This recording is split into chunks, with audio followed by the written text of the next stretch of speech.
What's going on, guys? It is Madman Plant. We are back in the podcast studio as it winds down looking like this, and we do a whole reinvention of the studio here. But it's good to be back here in the 2025 era, as we've already left 2024. I pretty much stayed home last night and had 804 over, and he fell asleep on my kitchen table before the ball dropped. And we had a good time, but it was fun, and we had a lot to do.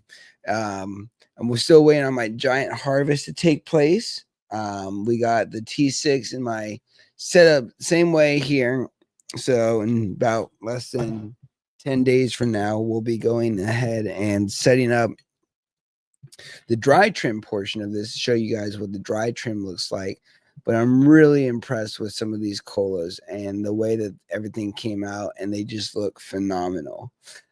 So everything's in the can control right now, and then everything's also in the grow tent, which I'm waiting because once all that's done, I'm going to be redoing the floors and the entire interior, and it's going to be awesome. Plus, this year we have our 2025 road show, which is going to be happening and going on. We've already beefed up the team a little bit, and we have a lot of great things that are coming your way as far as growing, mental health, clarity, education, and a whole lot more. Plus, I'm really excited that this year we'll be at the American Autoflower Cup. So if you're in Los Angeles, California, for 420, we're going to be doing a whole California tour. So we'll be out there doing some podcasts and some interviews. So that'll be really cool. But really just ready and excited to start a brand new 2025 series and a grow series and travel. You get towards the end of the year and you just can't wait for it to be over. And now we're in the beginning of the year and we can't wait for it to begin. So you're always kind of in that spectrum. So I think that's going to be really awesome. And like I said, we had a record-breaking year. We did a lot of great things. If you saw my recap video, we hit 15 states. We had $2,600 raised for breast cancer. We had our first huge event. We got our third interview with Raw, which will be our fourth coming up on our long format with him when that time comes. And really just moving forward. And that's why, I encourage you guys, if you guys have goals or aspirations this year, start them now. This is the month to get ready and really have a good time. And tonight we're going to be talking to David Huckins, and he's a 420 high tight on Instagram. And we spoke with him in Vegas at the 40 tons booth, and he won the Missouri Cannabis Lottery. And he's a vet. And let's bring him on real quick. What's going on, my dude? Hey, what's up? It's good to have you here. Thanks. We got talking in Vegas about all the things that you have going on, and I wanted to have you kind of just have come on real quick and just give a brief recap of what we were talking about in Vegas as far as where you're at as a veteran, the small cultivators license, and kind of where you are, and then we'll just kind of dive right into it. Okay, right. So last year I entered the Missouri lottery for a micro business license, and so I submitted an application, and then I waited around, and I got notified that I won the lottery. So then I had to accept the license. Said that I wanted to accept the license, and then after that there was a minimum standards review process where they just kind of go through and validate that your application information was correct so that you are a legitimate winner.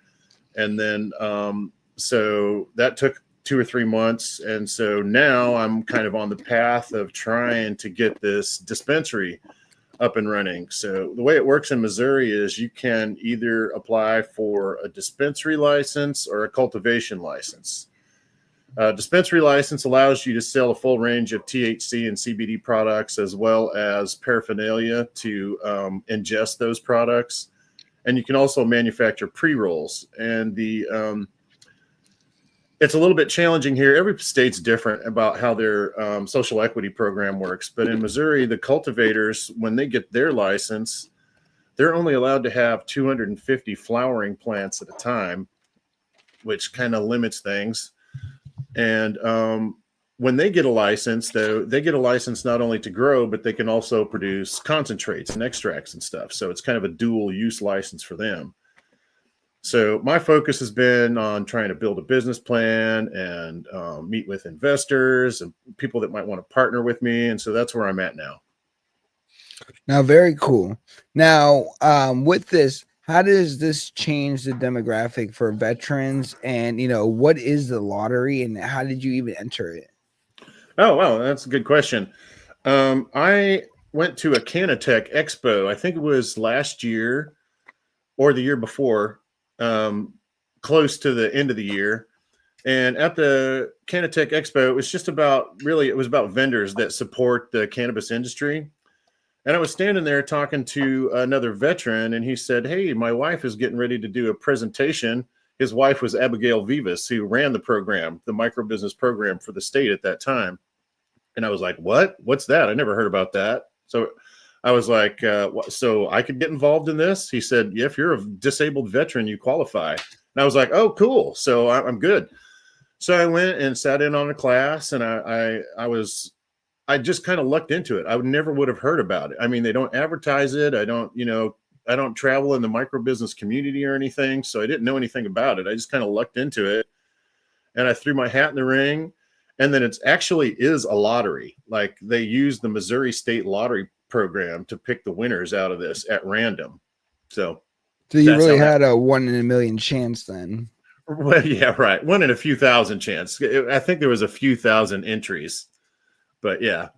So now, like how when you, like, let's say an Oprah Winfrey, back when everybody was given a car in the audience, what they didn't tell you is everybody was responsible for the sales tax of that car, right? Yeah, So they got yeah. the free vehicle, but there was a financial commitment to keep that. Is that how this is? Like, what kind of things are in place like that? I mean, obviously, with the lottery, there's got to be some strings attached or some way that they guide this to follow a program or a system that is be regulated, or I guess law abiding.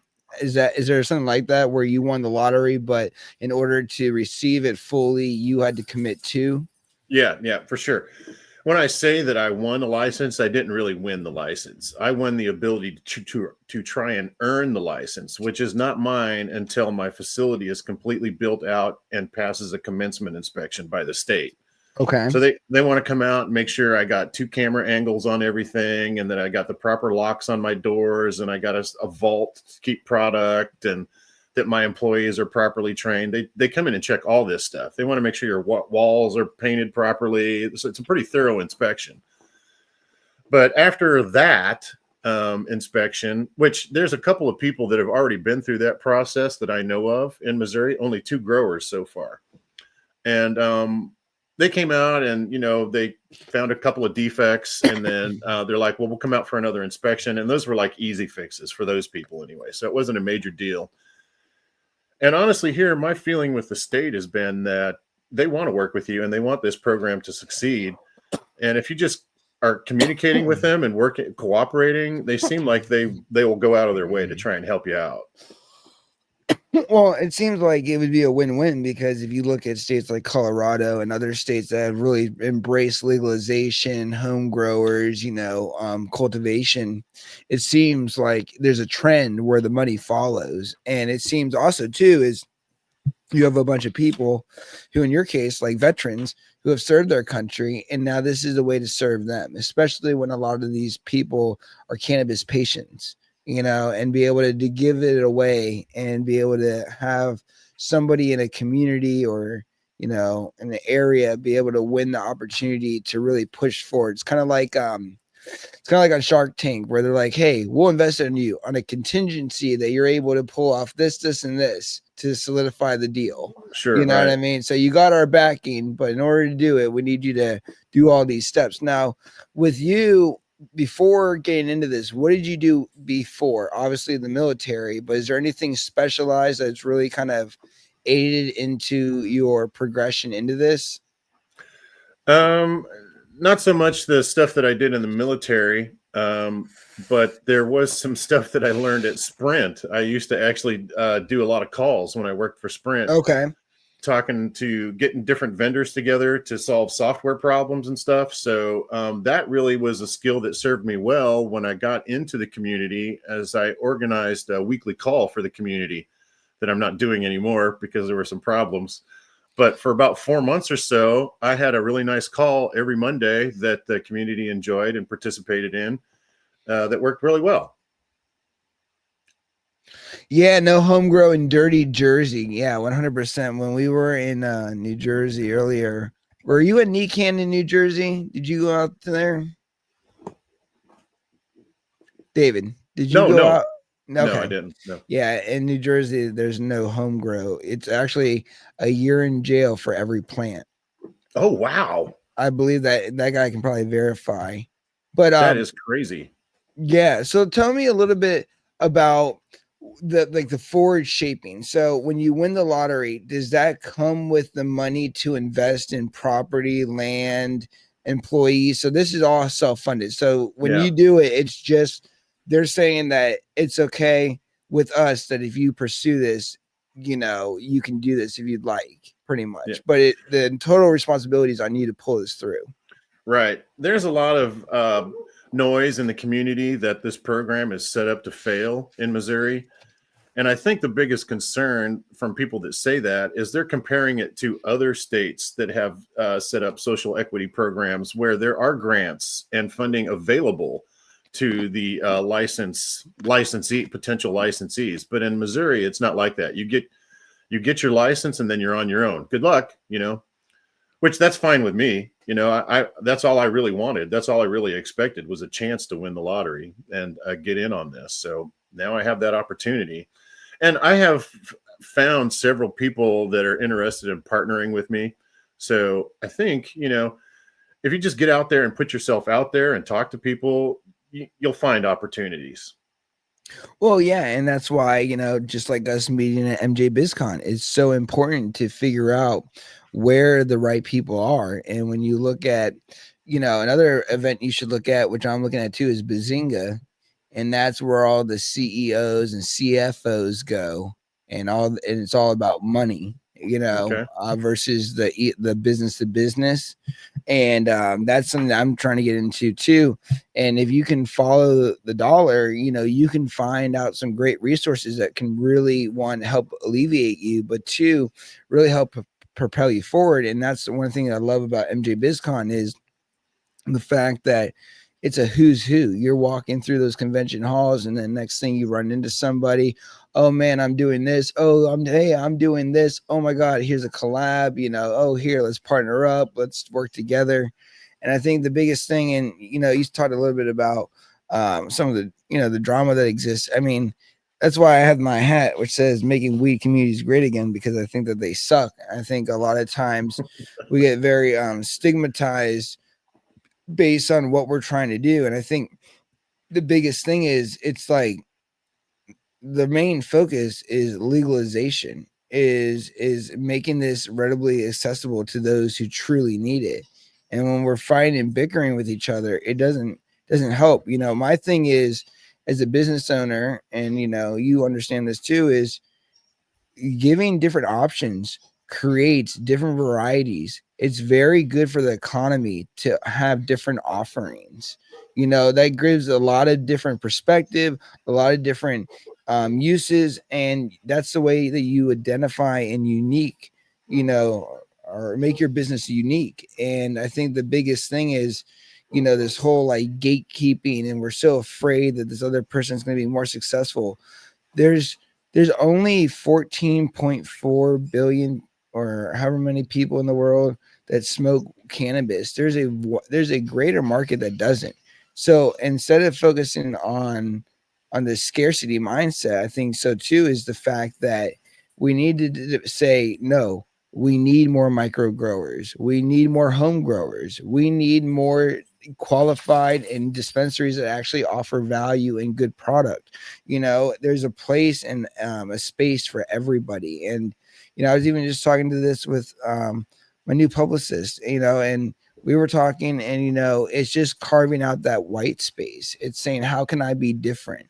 And if we're always working on solving problems and being different, I think that's the true way in, because then that way we make a difference. I agree. I think when I first started this up, my initial idea was, and it evolves all the time. Like what I'm thinking today may be completely different tomorrow or next Yep. week for how my business is going to be set up. But my initial idea was a boutique dispensary where you can come in and you can find the top shelf stuff that you can't get in like comprehensive facilities, right? Well, I've sampled a lot of product that the community is growing out there, and it's most of it is good, but a lot of it is not top shelf. It's not craft quality cannabis. So I'm having to rethink about how I'm going to draw customers into my store. One big concern for us micro grows is that when we start off, we're going to have to buy from the people that grow, and they're just starting off. They're probably only going to have flower. They might have some flower and maybe some hash, but that's probably going to be it. So that's really going to be hard for me to compete with the comprehensive guys, because you go in there and you can get transdermal patches, you can get suppositories, you can get topical stuff, CBD, all a wide range of products. So I'm having to try and rethink about how I'm going to make this successful. There's a lot of challenges for the micro business community in Missouri. Well, I think so too. This is why having a home grower network that can aid and assist, and and then have regulations where, in the future, maybe, a small person who is a disabled vet could grow at home and then make money legally selling it to a small boutique dispensary like yours, and still go through the same standards and quality of testing and all that. But now it's kind of, I've always thought cannabis is very simple and very, connected to the sense of the recycled can. So if I take a can and I'm in a certain state, if I take this somewhere, I'll get 5 cents. Well, if you look at cannabis products and textiles, and the cannabis products can make about 5,000 items, right? And if you take about 5,000 items and you go to the manufactured costs and materials that it would take to make these 5,000 items, it would outweigh the cost and the materials needed where cannabis can fill in. And I always thought that if we could create a program which pays Americans to grow cannabis, to support boutiques, to support dispensaries, to support, textile things, we can make this ashtray out of cannabis and it would be fireproof. And, it would have came from the leftover materials from a plant. And instead of using chemicals and all this stuff that we use, now we're just using the earth. And I think one thing too is what you're doing and what other people are doing in that space is the future of, one, the naturalization of it. So we're removing the stigma. But two, we're in a crisis, and I feel like, where the resources are becoming limited. We're relying on different things now, when cannabis can come the replacement. And think about it. You have a successful facility. Your facility discards all that stock, all that material at the end of the grow, right? Yep. That Most of it goes right in the trash. Okay, my point. So now it doesn't go in the trash. Now somebody comes and picks it up and takes it to a refinery station and strips it down, all the fibers, all the oils, everything. And now that goes back in, and that's like free money and resources back into products, textiles, all these different things that we rely on, even oils, and I think that would be a really cool way to partner up with people like your facilities and other facilities in the future, where, hey, well, maybe I'm not directly donating my cannabis to you, but I'm going to donate my stocks because I know that you have a pickup that does that. And I think that's also a way that we can kind of close in and say, hey, listen, let's forget smoking the plant. Let's look at what this could do, So that's what I look at it too. Don't cater to the medical patient who might want to fix and match the strain specific for medical needs. Yeah, that's actually a good thing too. With yours being a disabled vet, what are you going to be looking into to match strains for specific medical needs, and stuff like that? Like how are you plan to do that? Like how do you choose your flower? Okay, well, I'm gonna be very limited because I'm only able to buy from micro dispense or micro grow facilities, right? So Mhm. in Missouri, we can only do business with each other. But one thing that I want to do is I want to have a private consultation area when customers come into my store so they can talk about stuff like that. Because a lot of times people come in to a dispensary, and I've seen it happen before. It's usually with an elderly person that comes in, they come in, they look around, they're probably looking for something for pain relief. A lot of elderly people have problems with that or sleeping. And they're just kind of wandering around lost in there. And a bud tender will come up and kind of talk to them. And they almost always leave with nothing in their hand. And that's a huge missed opportunity. Sometimes people don't want to talk about their medical issues on a sales floor packed with strangers. So for a veteran to come in and doesn't want to say, hey, I'm having trouble sleeping, I have PTSD problems, let's go over here in private and talk about that. So that's something I think that will resonate with customers. Another thing I wanted to do that kind of ties into what you were just talking about is I've done some market research, and I found that people are feel really guilty about the stuff that they buy from a dispensary that they can't smoke. The jars and the tubes and all that stuff, or even the carts, that they're going to throw away when they're done. There's a business in Missouri that's going to do recycling. So I thought, my dispensary would be great, bring in 10 jars and get a free pre-roll or something, or a 10% discount or something like that. Well, yeah, and you think about it, and that does tie into what I was talking about too, is that a recycle program.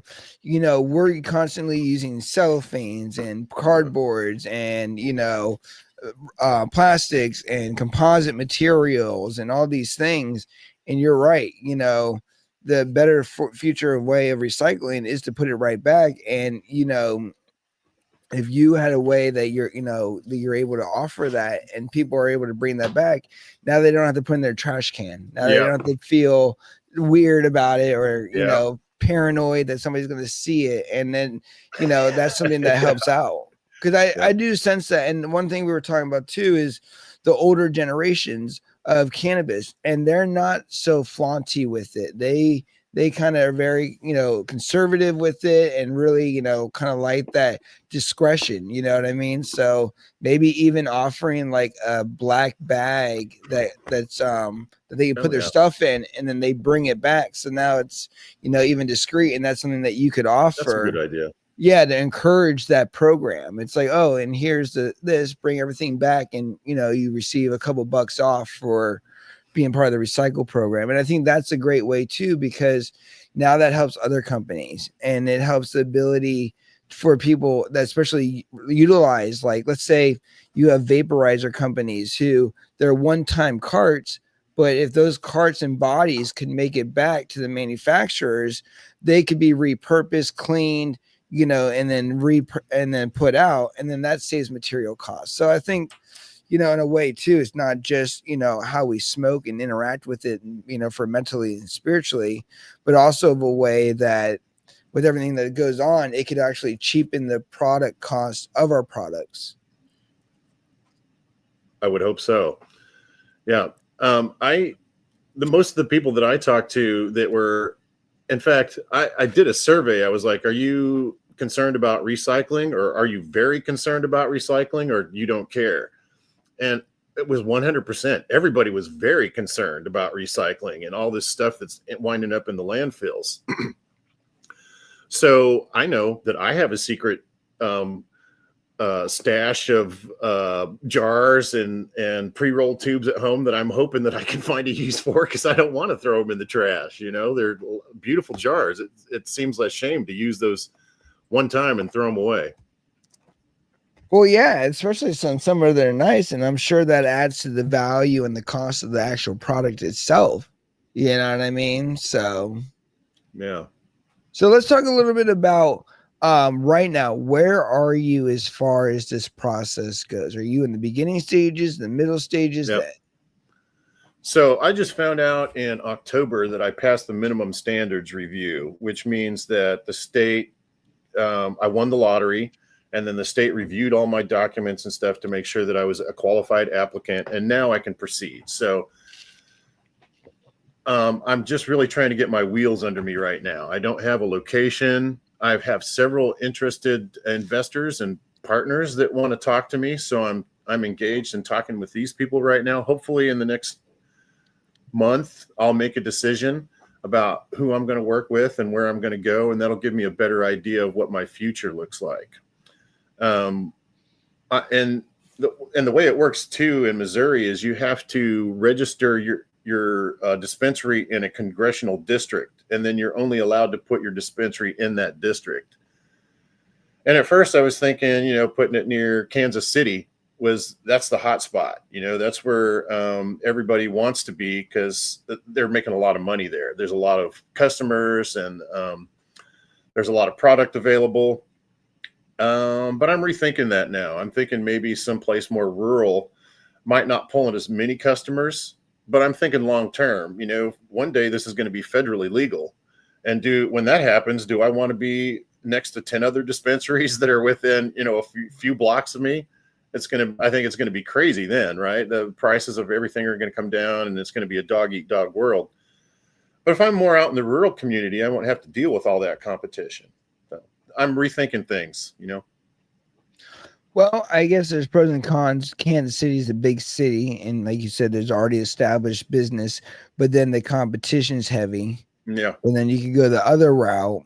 So I guess my biggest thing is you have to figure out which one works best for you, and then also too is if you can get any influence, like if you could, collab or partner up or work with other people in a sense where you could build your reputation through, other experiences or collaborations, I think can also benefit you too, is to figure out the lay of the land, like who are the top shops, what are they selling the most? Because I think we went to a lot of dispensaries last year for the podcast, and you have some dispensaries that are very high end where it's like walking into a jewelry store or like a Coach store, or like Louis Vuitton or something. And then you have other dispensaries where it's like you check your ID and then you go through this one door, and then it's like this like hole in the wall type thing.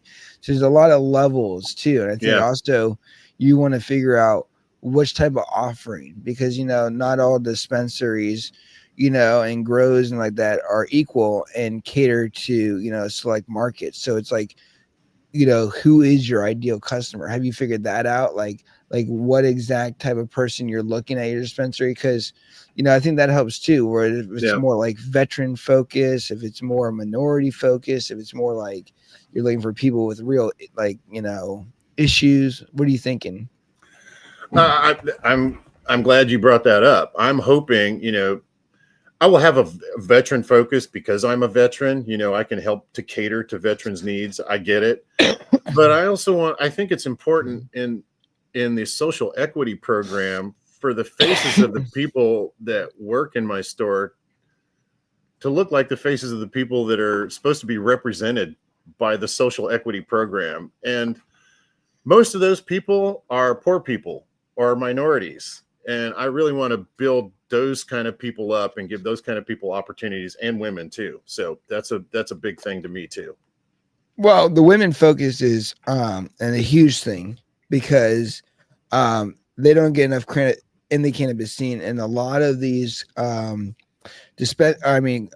grow operators like Grass Queen in Vermont. When we were in Vermont with Canatrol filming, we met Jahila, and she's a beast, and she's a woman grower, and she sells to a lot of dispensaries. So I think also too is if you could incorporate, when you're buying your bud or sourcing your bud, looking for minorities who are actually in the cannabis game, because then it makes it full circle.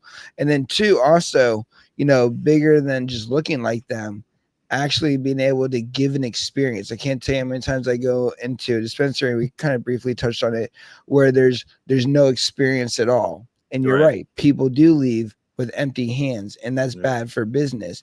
And having people who actually smoke the cannabis in the dispensary, because there's so many times where I'm like, all right, well, tell me a little bit about this. Oh, well, I have to ask the dude. And it's like, how do you not, like, you're gonna sell me this? Yeah, right. It's like, would you go to a car dealer and ask and be like, oh, so you know nothing about the car? Cool, I'll buy it. I Right. like Yeah, it. It no. looks good. It looks good. You know what I mean? How do you Yeah. do that? That So happens that's to so many times. What do you recommend? Do you like this product? And they can't tell, they don't have an opinion because they haven't tried it. exactly. Yeah. Or you get things where it's like, um, animal cookies, or I think is a strain by is it Compound or one of the big brands. But you'll go into their store and it'll be like animal cookies by a company you've never heard of. Yeah. You know what I mean? And that's why, there are some high end shops where I'm very disappointed. It's like where it's more about the facade of, or the experience of being in the building, not actually enjoying the cannabis. You know what I mean? Yeah. So there's a spectrum. But I do think focusing on minorities is great, because regardless of where you are, everybody has money for weed when they need it. All right. It doesn't Yeah. matter, rich, poor, young, old. If you need weed, you got cash for it. But also, in the all seriousness sense, though, I think that does help out, because a lot of these people, especially in those jobs, they're stressing, they're going through a lot of different things, and they need their medicine, and to be able to help them out and kind of look out for them gives them a safe place. Because I think sometimes, you think of dispensaries, oh man, it's going to be really expensive. You know what I mean? And it didn't always have to be. Like when we were in Grand Rapids, Michigan, cheapest prices ever. I mean, I would move to Grand Rapids for the prices that the dispensaries offer. Like you could get 5 grams of diamonds. Now it's BHO, but it's super clean, very, very flavorful. $50 for 5 grams of Whoa. live Wow. diamonds. Oh Yeah. my gosh. Wow. Like, and they're like, oh yeah, if you buy this, you get this promotion. If you buy that, you'll get this. And it's like, why isn't every state like this? Like, it is amazing. Michigan. Yeah, dude, they got it going on. We went to Jars, the dispensary. Have you ever been to Jars? If you've I have never not. been, you should if you go to any places in Michigan, go to Jars. They were really nice. Did you go to Planet 13 while you were in Vegas? I did go to Planet 13, and we've done a couple little like interview spots there. That place is freaking amazing. I got a tattoo there. My wife and I got Yeah, I matching guess they do have the tattoos. tattoo there. Yeah, I got the $10 tattoo. It was awesome. Yeah. Yeah, that place is an experience when you go in. You can get food, you can do all kind of stuff in there. Well, they actually, and yes, Little Wick, yes, that is awesome that you've been to Jars. They are legit. But when you go into Planet 13, they have a hidden room, a hidden Yeah, cafe yeah, that you can go in and you can smoke. And I think that's cool. You know what I yeah, mean? for And sure. for the vet that's a little bit nervous, having a place where they, or even just a normal person, not have to be a veteran, you could have CPTSD, which is like PTSD, but it's more on the civilian side. And where you could go in and actually taste test like what you're going to smoke before you do it. Like, back in the old like tobacco stores, I remember like you could go in and you could try out different samples before buying it. They should have that, because one, that's going to encourage sales. You know what I Even if you mean? could just do like a little one hitter, just to have a sample of what it tastes like. Yeah, Yeah. yeah, Yeah, no, definitely. And then also too, you sometimes, and I hate to say it, and sometimes I don't know if they mean to or not, but it's kind of a bait and switch, because you look at it and you're like, oh shit, that looks really good. And then you buy yeah. the jar of it and it doesn't look like It that. doesn't look like that at all. Yeah, And then sometimes yeah. I'm like, I grow better stuff at home. Oh man. Honestly, I've been out of weed for like 3-4 days because I don't want to go to the dispensaries. Last couple times I went to the dispensary and bought weed, I came home and smoked it and it made me puke. That's why sometimes I'll go straight for the concentrates. Like over here, I have my own pressed stuff from Keef and some nugs that I smashed. But when I travel, I don't buy bud because I don't bring it with me because I'm just not playing with TSA. Right. I like being able to fly in airplanes. And I know that there's tons of people that do it, but I'm the guy with the pink hair that would be like, "Hello, sir," random search. Right. But when I go on travel, I always get more concentrates because one of the things is like, what do you do first? You get off the airplane. First thing I do, and I don't know if you're the same way, before the hotel is dispensary. Then as soon as I check in, I'm smoking right away because I've already gone without smoking for too long from being in the air and traveling. And in the hotel room, you can rip and rip and rip on your Puffco and nobody says shit. You light one joint and it's over. They'll kick you out of the that's hotel and true. all Yeah. that dumb shit. And think about it. You're traveling, you have jet lag. It's like the best option because it's like, oh man, I don't want to go outside the hotel, especially when it's cold, like in Vegas. You're like, now I have to get bundled up. I have to walk through the casino, then I have to get outside. It's like a 5-minute walk just to go smoke the joint, and then another 5-minute walk back to the hotel room. So that's why sometimes I get spoiled though. Do you do that where you'll do the concentrate and then you'll be like, ew, weed. Psst. Yeah. Because it's so flavorful. Yeah. I wanted to address Litwick said that sounds dope AF. I think he was referencing the hidden room you can go into at Planet 13. I wanted to talk about that a little bit. It was so cool. So when you want to go into their consumption lounge, you go and stand in line and they check your ID and stuff, right? And then the entrance into the secret lounge is an old style phone booth, like a Doctor Who phone booth. So you go in the phone booth and then there's a secret hidden door inside the phone booth. You push that open and then you go through and you're in the consumption lounge. So just from walking by on the outside, you couldn't even tell that there's a consumption lounge there. Really cool. Yeah, and it's very big building. Like when it's you walk, huge. Yeah. They got a floor when you walk in that's like a digital projection or something that's like a koi pond, and you can see fish swimming around in there, and when you walk on it, you can see ripples in the water. It's really cool. That's the coolest dispensary I've ever been in. Who is it that runs that? I know it's some rapper, isn't it? That I don't know, but we are one Google search away from finding out. Right. Yes, we are. It's like, who does it faster, ChatGPT or Google? That I'm not sure on who owns it, but it is pretty expansive. I also went to the one right behind Circus. It's right across the street. And then also there's a Cookies right across the street from the Flamingo Hotel where I was at the MJ's after parties. Did you go to the MJ's at all? I didn't. No. Oh man. Okay. Well, I should have linked up with you because I didn't know where the parties were at. Wait, hold on, like a speakeasy. Yeah, nice. That's what he said. Yeah, it was like a speakeasy, like a hidden room inside their facility. It was really cool. Yeah, if you ever get a chance, even if you don't want to buy anything, you should go to Planet 13 just to walk around in there. It's really cool. That is one of the cool things. You don't have to buy anything and still have a good time there. But you can get a $10 tattoo at Coolsville. Here's mine. That's my $10 tattoo. Love it. Give him a like and a heart, guys. My wife got one too. That heart Her button. first tattoo. We got matching tattoos. That's so cool. What happens in Vegas doesn't always stay in Vegas. Sometimes that shit follows you forever, like herpes. Yeah, like goddamn herpes. Right. That shit come back with you. Right.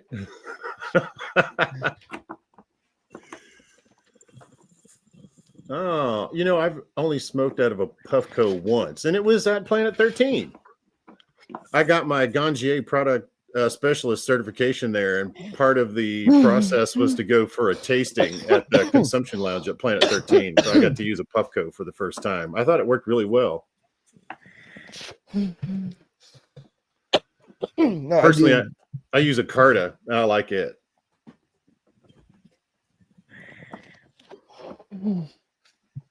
At the end of the day,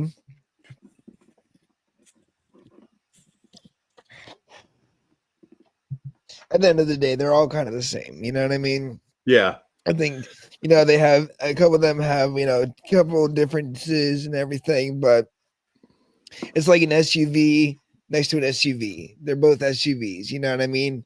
And that's why I think, too, is like we talked about earlier about diversity in the market. It's great to have things like that. It's great that you have a Carta and I have a Puffco. It's different experiences. And then you try mine and you're like, oh shit, that's cool. And I try yours and I'm like, this is awesome. Now we each got one or the other. And that's the benefit of looking at things as opportunities and collaborations versus straight competition, because at the end of the day, of course, people are going to like Coke over Pepsi, but how many people, if they don't have Coca-Cola, are going to drink Pepsi? A lot of people, right? Yeah, okay, right, yeah. So I wanted to turn the tables on you for a minute. I want to go interview for you. it. Go Awesome. for it. I wanted to ask you some questions. Yeah. So when I met you in Vegas, what drew me to you right away was the pink hair. No, I didn't even know you had pink hair. You were wearing a hat. I couldn't even see it. I didn't notice it until I saw you the next day. I was like, "Oh wow, you got pink hair. I used to have pink hair." I think I was wearing my pink suit when I saw you the next day. What drew me to you right away was Honey with her outfit on. Yes. And I noticed that a lot of times people were attracted to you. One lady even came over to you and was like, "Oh, I miss my dog. Can I love up on your dog for a minute?" I bet you meet a lot of people because of Honey attracts a lot of people to you. That's how we met. Yeah, no, Honey does, and Honey's a special character, and I talk about this on a lot of my podcasts too. Is so how me and Honey first got connected is, so I have anxiety and depression, and I was in a really bad car accident, and I dealt with like a lot of survivor's guilt, and through that car accident, it brought a lot of things out that maybe I hadn't dealt with before. Nothing bad, just a lot of feelings and emotions and thoughts and everything. And they put me on really heavy medicine, and it didn't go as well as they hoped.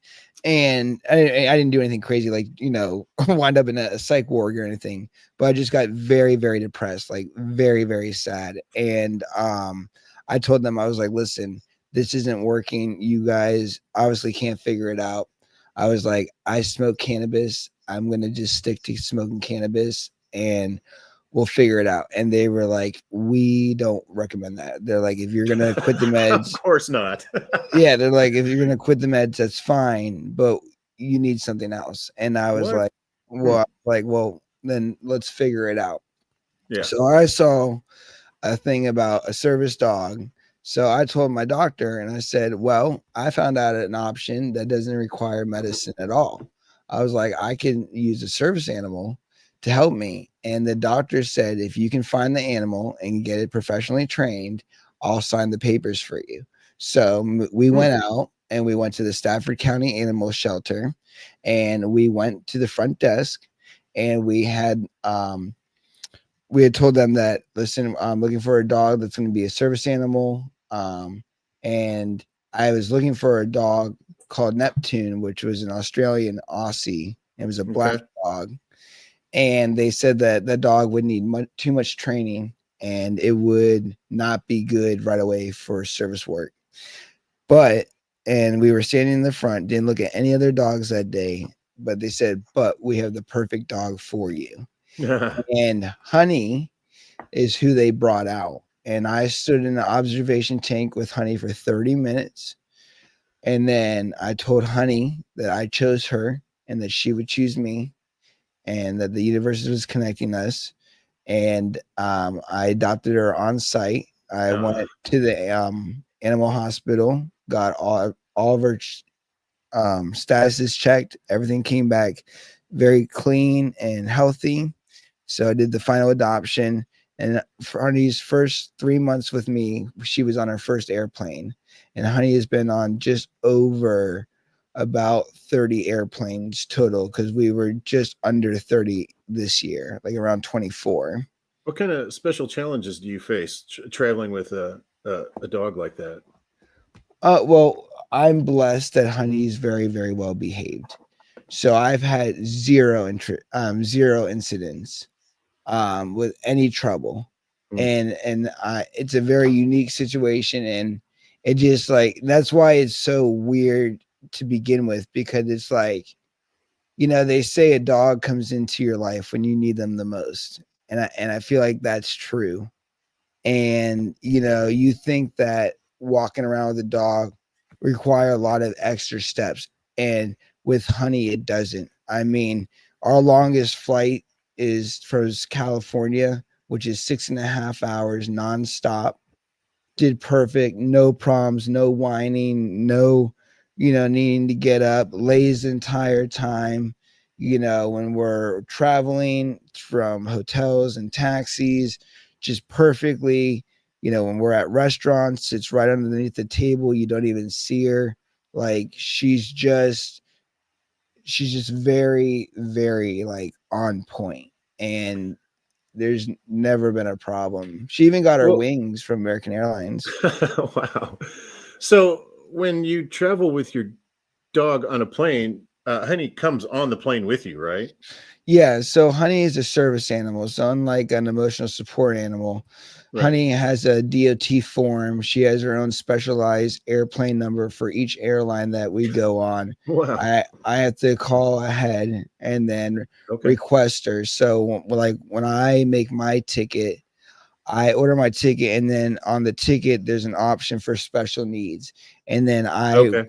I write in a service animal, and then I call into whatever airline to the special desk and say, hey, I have an airplane ticket. I just want to make sure that my service animal is good for flight. And then they'll say, what's your service ID number for the animal? You give them that number. Each is different, and each is specific for each airline. And then through that, she's good to go. They give me a verification that my Honey's clear for flight. We go to the airport, we get out of the car, we walk to the gate, I check my bags, Honey sits right in front of me, and then we go from the check bag area, we walk down, and then we get in line to the clear because we have clear, so you go to the front of the line, and Okay. then we go through security together, and then I don't go through the metal detector or the thing like this where it spins you around. Right. I get a physical, just a pat down and a wand. Most of the times I just get wanded, and then what will happen is when I take all my shoes and stuff off and I'm going through security, I'll go there's a special needs area where you go through where the wheelchairs go through because I follow the Okay. wheelchairs. And they'll say, okay, so what I'll do is I'll be like, here's a leash. I'll give them the leash, and then they'll say, okay, you walk through first. So I'll say, Honey, sit, and then she'll stay, and then I'll walk through the metal detector, and then when it comes back good, and they do either a wand or the little hand thing, and then they're like, okay, now call the dog through, and then they'll call Honey through, and then they'll pet her down and just make sure her collar is good and there's nothing in it, and then we walk to our gate, and then we sit, and then they load us first. So I go right behind the wheelchairs. So when I get on the plane, I'm usually the first one on the plane, and also they move me to bulk seating because Honey's a larger dog, so I'm usually in just the seat 8 of the plane, so I'm always near the front, and then we just get on and we get off and we go about our way, and she gets compliments and love, and She does.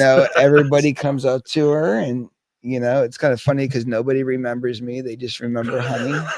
Does it ever make you jealous? Like, Honey's getting it, all the attention. if I got told that I look that good that much, I could just imagine my ego. Right. Right. So, do you have to purchase an extra ticket for Honey? If Honey wanted to have a seat, but the seats are so small, and unless I was in first class, which I ain't that rich. Um, you know, it's better for her to sit on the floor because it's free. So she just sits on the floor in front of me. And because I Okay. have bulk seating, I have a good, yay so amount of feet, a little bit Yeah. more. And she'll just sit right underneath. So I know I was watching some of your videos, and I saw one where you were taking Honey to a public restroom that had a dog station in there for a dog to relieve himself. I have never ever seen that before until I saw your video. Where do you find those places? Well, sometimes the hospitals can have them, but where you're seeing me and on Honey on Duty's page, it's so funny because we set up the interview for me to interview you, and now you're interviewing me. I know, That's right? funny, but that's so funny. But so we rate pet relief areas. So each airport has pet relief Oh, areas. so that was in the airport. Okay. Oh yeah, they're all in the airport. Okay. And we rate them. And we're Okay. very critical because some of them are not good. Like this one dog, I don't know what kind of packing material it ate, but it shit it out and the owner just left it there. And Oh no. it's like metallic and poopy. And I'm like, it's like a tube of like paste or I don't know what it was, but feel bad for the dog. Glad it passed it. Didn't need surgery, but damn. But yeah, Right. so we go in there. So how Honey doesn't need to go to the bathroom on the plane is because once we get through security, we go straight to the pet relief area. And then I always usually get to the airport about 2 hours in advance because I don't like to rush. And I usually sometimes will get lunch or, want to, just hang out. Plus, this gives me time to get through security because you never know how long that's going to be. Yeah. And Yeah. then, you get to the gate and I've missed a plane a couple times in my life and I hate that shit. Oh my God, that's the worst. That's the worst. Or if your flight's delayed or whatever. Yeah, that's the worst. But yeah, so once you're through, you have a pet relief area, and it's usually AstroTurf, and most times they have fake hydrants. Some are really like if you look on Honey on Duty's page, some of them are actually nice and like have long walkways, and it smells really good, and they got doggy bags, and it's really done up nice. And some are not. I think we rated Washington D.C. I think a 7, which isn't is good. A 10 is spectacular. 7 is okay, mainly because it's clean and it smells all right, but it's very, very small. Okay, I'm going to switch topics and ask you about something else. I think you mentioned you mentioned on your podcast the other day, I think, that you're a suicide survivor. Is that true or something you're comfortable talking about? Oh yeah, well, I mean, I interview everybody, so I have to be open too. But yeah, so in my form of suicide survivor is I didn't go through the attempt. I had filled up a syringe full of gasoline and I had pushed it against my leg. The reason why I had access to a syringe is when I was younger, I used to take growth hormones and I used to have to give myself shots. I was only supposed to be about 5'2" and I'm about 5'7" because of the hormones. So with that being said, through school and when I was younger, I was heavily picked on because I'm one of my size and two, I'm a lot different than most people. So I'm more of like your outcast, kind of like loner type person, if you will. I didn't have a lot of friends and I was kind of going through a lot.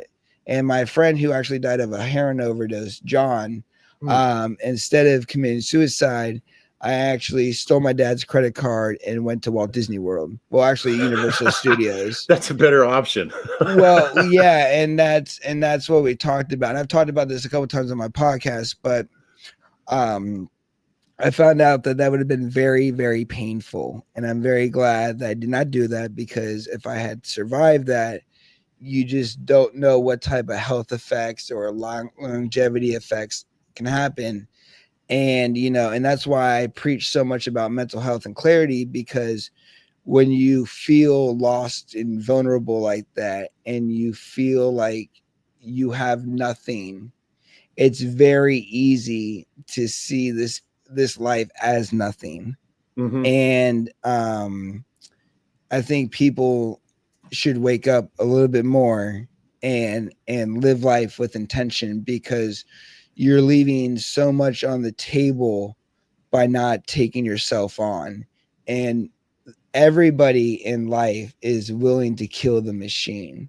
Like whether they're slandering you, whether they're hating on you, whether they don't support you, whether they think you're weird or different, or whether you don't fit into some type of box that makes you clicky or whatever. And when you ride that type of loneliness and kind of like silence, it's very easy to forget your own value. And I was in a place where I didn't really have much to lose, because I wasn't really didn't have much going on. And that's why it's so important. It doesn't mean you have to like go out there and become a millionaire, but go out there and apply yourself, find more meaning and value to life, find more purpose for what you do and how you do things, because it ultimately affects how you see and feel on the inside. And when you can do things that make you feel alive, you don't think like that anymore. And there are times like still that, like where I get like really frustrated, and I'm like, man, it'd just be so much easier if I was gone, or, some weird Yeah, thought or I get pattern it. like that, Yeah. but you got to be better than that, because there's so many other people that aren't strong enough to not do something. And it's a temporary solution to or is it, what is it, a permanent solution to a Solution to right. Yeah. temporary problem, right? And so, yeah, so no, I would have done that. But and what happened was I went down to Universal Studios, and it was actually on my mom's birthday, which would have been really bad. Oh. And I called my parents from the air, and I told them that, listen, I needed a break, and I was going to Florida to see John. I was going to be at Universal Studios, and they actually thought I was lying. And they're like, Stefan, stop playing, just come on home. And I was like, I'm not lying. And I was like, check your credit card statements. I was like, I'm telling you the truth. So they did. And they found out I was not lying. Well, I was down there for about 3 to 4 days by myself. My dad actually had to help me check into the hotel, because when I got to the hotel, I didn't have the ID that matched the credit card. So my parents actually had to tell the hotel, because my dad had the exact same credit card, because he had identical ones, that it was okay, and to give me the room essentially. And when I was hanging out with my friend John, I came back from the hotel one time, and my closet door to the hotel was open, obstructing the view. And when I closed the door, my dad was sitting in the chair in the hotel room. And I said, because I didn't know he came down. He didn't say anything. Like, I was talking to him, but he didn't say anything about coming down. And I said, what are you doing down here? And he said, your mom sent me down here. And he's like, I'm here to figure out why you're in Universal Studios with my credit card. And so I pretty much told him, I was like, listen, I was like, I know it's kind of hard to explain, but I was going to take myself out, and I thought that maybe this would have been a better option. And then after that, my dad understood exactly what was going on, and I was like, what's going to happen? And I was like, he's like, what we're going to do is we're going to stay here for a couple of days, and then we'll just drive back together. And I was like, am I in trouble? And he's like, my dad just told me, don't worry about it. And we actually had a lot of fun in Universal Studios, spent the whole time together. Didn't that make you feel loved and cared for? Well, yeah, I know that my dad still to this never day is beating my ass. So that felt good too. But, but my thing is it could have been a lot different.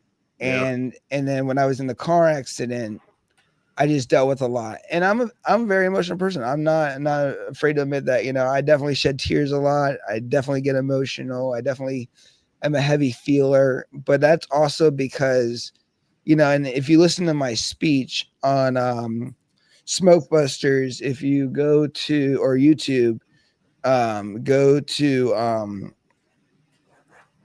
oh man, I just forgot the name of my own goddamn speech that I wrote. Well, go on there.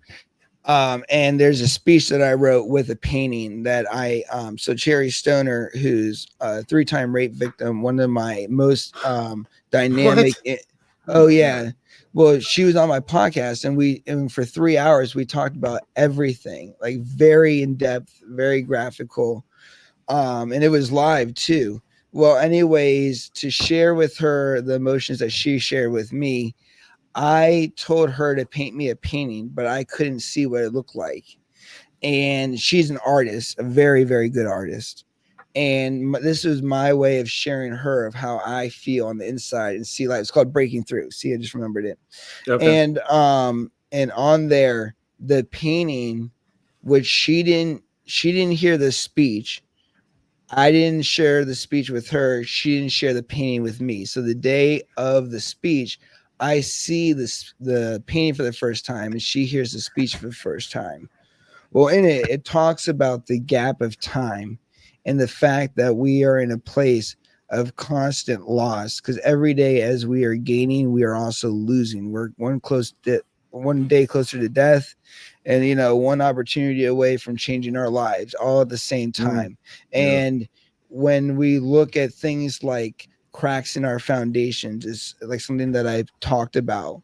Um, we look at things that are eroding, and there's two ways to look at a crack in the foundation. We can look at it cracked as, oh my goodness, we're going to break through and fall to our demise, or just like a baby tooth and an adult tooth, it is coming through because change and something else is going to take its place, something bigger that obviously cannot fit right here. So the idea that we are constantly pursuing ourselves is so important, because when it comes back to the whole suicide thing, it gives you opportunities to think and feel differently. And regardless of if your passion is to sit on the beach, and that's your dream, then that's your dream. But live with intention, and don't be the last one to kill the machine, because there's just so many people that are willing to do that for you. Yeah. I wanted to bring your attention. Litwick wanted to show you some love. Says, "Don't know you, madman, but you are loved, brother." Oh, thanks, dude. I really Yeah. appreciate that. I really Yeah. do appreciate that. And then he shared that his best friend killed himself about 11 years ago. So, isn't everybody touched by suicide in some kind of way? I'm a suicide survivor. I attempted to kill myself twice. We'll talk about your story. Well, my first attempt was I got a hold of some potassium cyanide, and I was just depressed. I'd been depressed for years and years and years. I just had a rough life growing up. I don't really have any family. It was mostly just me trying to survive out there, and it just wasn't good. And I wasn't liking life, and I didn't want to be here anymore. So I got a hold of some potassium cyanide, and I took it out to a cave out in the boonies, and I put the potassium cyanide in a drink, and I guzzled the whole thing. And I don't know what happened, but I immediately just puked it all up and got kind of sick. And then I kind of, after an hour or so, I was able to get up and walk away from that. So my next attempt was with a 44 Magnum that I put to my head, 44 Magnum revolver. I put to my head and pulled the trigger. The gun didn't work for some reason. So scary. But, being a veteran, all I had to do was ask for help, So I got with the VA and asked for some help, and they got me in a program, and I got some counseling, and I talked about some stuff, and I'm in a much better place now. I'm like you, though. Sometimes I'm like, oh, man, I don't want to do taxes this year. Maybe suicide's an easier option. You know what I mean? Okay, that's a little extreme. Okay, right. But I have those thoughts. I have those thoughts sometimes. But those now they're passing thoughts. It used to be something that I dwelled on all the time. Oh, maybe we'll just take the extension. He's like, maybe I'll just take myself out. I don't know. Like. That's funny. Right. Well, not funny, but you know what I mean. It is funny. It's funny. I think it's funny. So yeah, the if you're feeling suicidal, and you don't even have to be a veteran. There's places out there that you can reach out to where people will help you for free. There's suicide hotlines. Man, talk to somebody if you're feeling uh, suicidal or bad. And there's a lot of soldiers that kill themselves. It's an epidemic in the military because they can't live with the things that they've seen and done in the military. Well, let's talk a little bit about that. You briefed over the 2 attempts and how you did it, but let's talk about mindset and what was so unbearable and why you wanted out. Well, I kind of alluded to that a little bit. It's when I just had Was a it really really the rough childhood. taxes? No, it's not really the taxes. When I was a kid growing up, I was an only child in a single parent family. My mom raised me. She died of cancer when I was 13. That was really tough to go through. So I Yeah, lost the sorry to hear only, that. the only person that really loved me and was there to care for me in my life at 13 years old. So then I moved in with my grandma, and she died of cancer a couple months later. Oh, So yeah, it was tough. So then I got adopted. Well, I didn't get adopted, but I had a couple of cousins take me in that lived in Iowa that I'd never met before. So these people were strangers to me, but they took me in, and they had a couple of boys already, and they took me in and tried to do their best with me, but I was just dealing with a lot. I just felt abandoned, and I was so mad at my mom for dying and leaving me alone to wind up in this horrible situation. I was mad at God. I was mad at everybody and just depressed. And that's what a lot of my depression stemmed from for years. I always just felt like I was, like you were talking about, a loner. I always felt like I was the guy on the outside, because I didn't have any family. I didn't have any friends. If I got into trouble, there was nobody to back me up. yeah. When I was a kid, I grew up in Denver, and there was a group of Latino kids that used to beat my ass every day after school. They'd come find me and beat me up every day. I'd come home every day with a new black eye or a bloody lip or something like that. If I tried to run away from them, they beat my ass worse. And if I tried to fight back, they'd beat my ass worse. It got to the point where when I saw them coming, I just lay on the ground and cover my head. I said, just get it over with, because I wasn't able to defend myself. And I went to my mom and asked her what I should do. And she said, well, I guess you're going to have to figure it out. That's the rough. truth in life, unfortunately. Yeah. So talk more about it. Oh, well, so those were my high school years. And after I graduated high school, I kind of just wandered around for a while, for a couple of years. I hitchhiked around the United States. I was kind of a vagabond, worked odd jobs here and there, was just trying to find a purpose in life. And that didn't really work out for me. And I wanted to do something more than just kind of, be a homeless person and travel around. Although that was really cool. Hitchhiking around the United States, did so many cool things and met so many cool people. But so I decided to join the Army so that I could get some money for college, so I could get some education. A true and Forrest Gump. Yeah, exactly. Right. Most people that join the Army do it for the same reason. They're trying to make something better for their life. They're not doing it because they want to be a career soldier. There are people out there that want to be career soldiers, and those people are scary.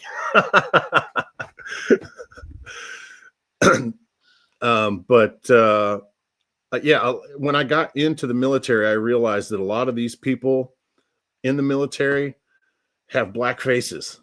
The majority, at least when I was in the 80s, the majority of as a white person, I was the odd man out. There was like way more black people and brown people in than me. And I got to think it's because, like me, they were poor and they were trying to figure out a path forward, where they could do something with their life, and instead of being stuck in poverty and this endless loop. When you're in poverty and you're in this location where poverty is, it's really hard to get out of that. And the military was a path out for me. So I did that. And then I did 3 years in the military, and I got out. My first enlistment, I hadn't done any combat or anything at that time. I was a combat medic, but I served most of my time in Germany. And then I got out, and I kind of had a weird experience when I was in basic training. I'll share that with you. There's a bizarre experience. So I'm in basic training, right? And I get a call over the intercom to come down to the drill sergeant's office. And I thought I was in deep doo-doo. You don't get called down to the drill sergeant's office unless there's a problem. So I got down there and they said, "Hey, there's a phone call for you." And I was like, "What? Who's calling me?" So I went over to the phone, and this guy got on the phone and he said, "Hey, I'm your Uncle Daryl, and your dad is here," which I'd never met my dad. I didn't even know if he was alive. Your dad is here. You've got half brothers and sisters and aunts and uncles and a grandma and a whole family. And I was like, "What?" And that was a lot, for somebody to drop on me. But I was not ready for that. But it was an interesting experience. And I kept in touch with my dad. And the way they found me was my dad, who was a Vietnam veteran, had married a woman that worked for the Garden City Police Department in Kansas. And my dad had told her my name, and she put my name in the computer to find out my address from my driver's license, and they tracked me down that way. And apparently they knew they still had some connections in the military, so they called in some favors and got somebody to get in touch with me. So I kept in touch with them through mail, because after basic training and my medical school, I went straight to Germany, and I was there for 2.5 years. So I kept in touch with them, and they wanted me to come meet them in Garden City when I got out. And I was like, wow, what an amazing opportunity. I've never had a family before. I wonder what that's like.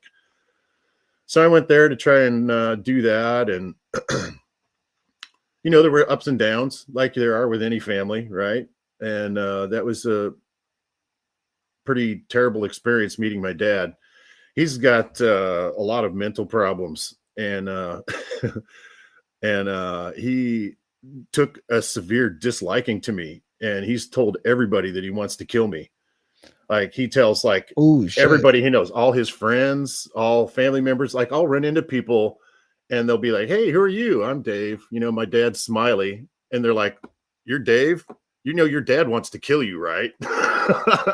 I run into people on the street, strangers, that would be like, "Man, your dad, he's paranoid schizophrenic." So he gets these ideas in his head and he thinks they're real, whether they're real or not. And then he just acts on them. Like, he'll be watching a movie. That could also be like a fatal flaw type thing. You got to be very careful with that, because people can act on that. And it's not funny, but there's a Roseanne episode that you should watch where Roseanne's mom wants to kill Dan. And there are several episodes where Roseanne's mom actually tries to kill Dan. And that sounds serious. Yeah, and she's sent to the hospital. Oh, wow. I'm very big into like body cams, police cams, documentaries, crime, forensics. Like, I've spent my lifetime watching like forensic files, and I have a deep interest in like criminology and stuff like that. And with things like that, especially those type of behaviors, especially if they persist, you should take that very, very seriously. And and either get a restraining order or figure out what's going on, because you don't want to lose your life to your own like father like that. How fucked is that? Well, here about maybe 20 years ago, he got in touch with me because he needed something from me, right? He needed my mom's death certificate to prove that he wasn't a polygamist, right? Because he was married to another woman at this time. So I said I would help him. I said, I'll have to go get the death certificate. And it took me like 30 days or something.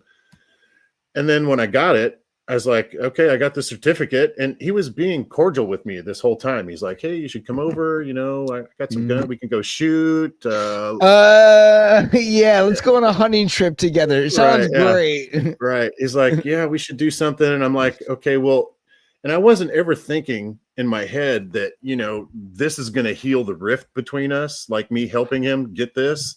But I was hoping that maybe it would at least bury the hatchet, right? Maybe we could move on, right? So I go over to his house and I was like, "Here, I got the certificate for you. It's right here." And as soon as I put it in his hand, he completely changed. He's like, "Yeah, I'm still going to kill you. I've got a gun over here in the other room. It's got a bullet in the gun with your name on it. And I'm going to cut your body up in small pieces and dissolve it in a barrel of acid. Nobody's ever going to see you or know what happened to you. So that was the last time I spoke to my father. Yeah, I think he might need to go to the mental hospital for a little bit. He has been several times, but I think with his condition, it's chronic, and you just kind of there's no cure. You just kind of got to manage it as best you can. Yeah, but those type of behaviors and those type of thought periods or thought processes are very meticulous and thought out, which means he spends a lot of time either fantasizing or thinking about it. And those type of things and that's like, you see this in like rape cases a lot. It's build up like pressure or tension or whatever, and then there's a release of it, and then that's when that physical action starts to take place. You know what I mean? You just that I would be very creeped out. I mean, how did you feel? I mean, like, do you take him seriously? What do you do? Oh yeah, I took him very seriously. I was armed. I expected something like that to happen. I thought we might have a shootout right there. I was prepared to defend myself with lethal force if I had. Like, you know what? Next time, I'm going to send it to you in an email or a post office. Yeah, but I wanted this to be over. When I went to his house, I was like, "This is going to be over one way or the other." We're going to solve this. Alamo. It's like it's going to be a shootout, like in the movies. Right? Yeah. So yeah, that was and I still live in the same town with him, but he doesn't reach out to me anymore. So we don't cross paths. He pretty much just stays at home, or he's in a hospital most of the time. So, and he's super, super old now. He probably couldn't kill a fly if he had to, so that's working in my favor. Was he like 80? Something like really old. Yeah. Like more than 50. So your mom died of cancer when you were 13. Yeah. You moved in with your grandmother, then she died, and then you were in the foster system essentially. Yeah. And then, so your dad, where was he all this time? I had no idea. And when I was a kid, I saw a picture of him once, and he was standing in front of a Harley, and and I knew his name, and that's all I ever knew about my dad. I didn't know anything about him until I got that phone call while I was in basic training. I didn't know if he was alive, dead, where he lived. I didn't even, didn't know anything about him really. I asked my grandma about him one time, and all she would tell me is that he was a son of a bitch. She didn't want to talk about it. Damn, you really pissed some people off. Right? Yeah. What'd you do, Daddy? Yeah. Well, that's hilarious. Yeah.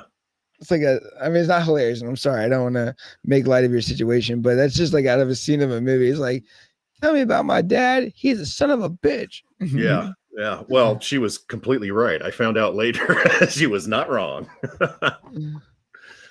So with that, you just don't talk to him anymore. Like you think there will be a time where like he'll be on his deathbed and you guys will have like that, cliche talk and have that like moment of peace, or he'll be like, I still wanted to kill you, right? Yeah. And it's like, Dad, come on, man. You're on your deathbed. It's like, no, honestly, I'm so hurt by the whole thing. If I found out he was dying in the hospital, I'd probably go to the hospital and sit in the same room with him so I could watch him die. That's family dynamics for you, but that's interesting. That reminds me of that Johnny Cash song, "Just to Watch Him Die." Because that train keeps on rolling. Yep. That's a great song, by the way. He did a lot of really good ballads. He was great at that.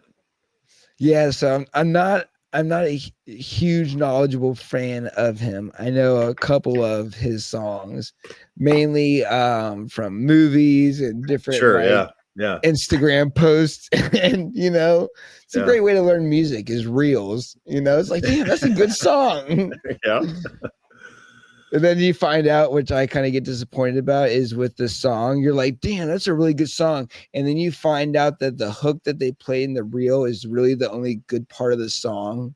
So find out that the really good part of the song is just like that 15 seconds. And then the rest of it's like, okay. Right.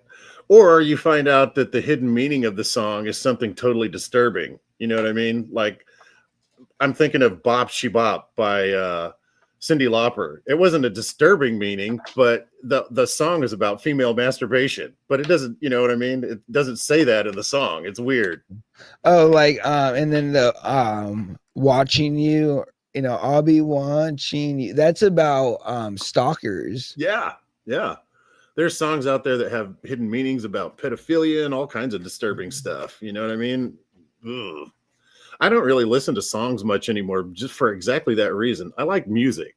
Like I've gotten into like classical music, opera, chamber music, blues, jazz, stuff like that that doesn't have any vocal, because I want to listen to the music and then I can decide what the song's about based on what I'm feeling when I'm listening to it. Yeah, I'm a little bit opposite of you. I'm a lyric junkie. Like I put the lyrics to like my life. Like if I feel a certain way, I'll listen to certain songs that represent how I feel through their lyrics. Or Okay, yeah. so, but no, that's interesting though, and that's a great dynamic, and that's why I love music. Is it's like I love classical. I'm sure I'd like some opera. My thing is, and you're probably the same way, is as long as it sounds good, I like it. Hmm. Did you say, I think I heard you say on a podcast that you're in Washington State? Oh, I wish that'd be a nice Oh, place to be. I live in I wish too. Fredericksburg, Virginia. Oh, okay. All right. So I spent yeah. a little time in Virginia, but Washington State, because I wanted to talk to you about that. Washington State, Lacey, Washington was like one of the nicest places I've ever been in the United States. It's so beautiful out there. If I Oh, could live very anywhere, it would cool. be out there. Yeah. Yeah, Virginia is a really nice place. I love living in Virginia. It's a great state. I've since I was adopted from Romania, I've been here ever What? since. Yeah, well, I was adopted. My parents couldn't have kids, so they went over and they found me and my sister in two different orphanages. So when I was brought here, Wait. Is she your biological sister? no, Oh, okay. no, All right. Okay. no, not blood related. Okay. All right. But so with that being said, they found us and then they brought us to the United States. So I came here when I was 2 years old. Mhm. So barely not walking and not talking, because I was in an orphanage, and it was third world country conditions. So all the beds were like chained together, and there was like flies. That the surgeons and the doctors, when my parents went over, because they were one of the first groups of American citizens to adopt after they killed the leader in Romania, to adopt, because my parents couldn't have kids. So my grandmother, who I talk about in my podcast a lot, who I was very close to, told my parents to go to Romania. So and then that's where they found us. And when they went, the doctors actually gave them like clean syringes and a whole bunch of other stuff, because they were worried about disease and infections. So it was very interesting. Yeah, they were on CNN. Like there's video clips when we came in. We were one of the first airplanes arriving back, because they spent about almost 2 years in Romania. Because see, my parents were very young, and I don't know much about them because my parents are a little bit iffy on giving me all details. I think there was a lot that was going on, so I think they're very sensitive about it. But it's good for me to know. But my mom was a gypsy, and they actually had to track her down in like a different part of the country. And my dad, my father said, really loved me and really cared about me. And I think they just convinced them that obviously I'd have probably a much better chance in the United States, Yeah. than in Romania. And Yeah. I think my parents did right by them. Yeah. Yeah. Look at you now. Smoking weed. Got your own podcast. Look at that. I came all the way to the United States just so I can end up a weed smoker. God damn it. I got failed. What? I think it's working out great for you. Look at you. It depends on who you ask. Oh, here's what I wanted. Another thing I wanted to ask you is, what product do you use on your hair?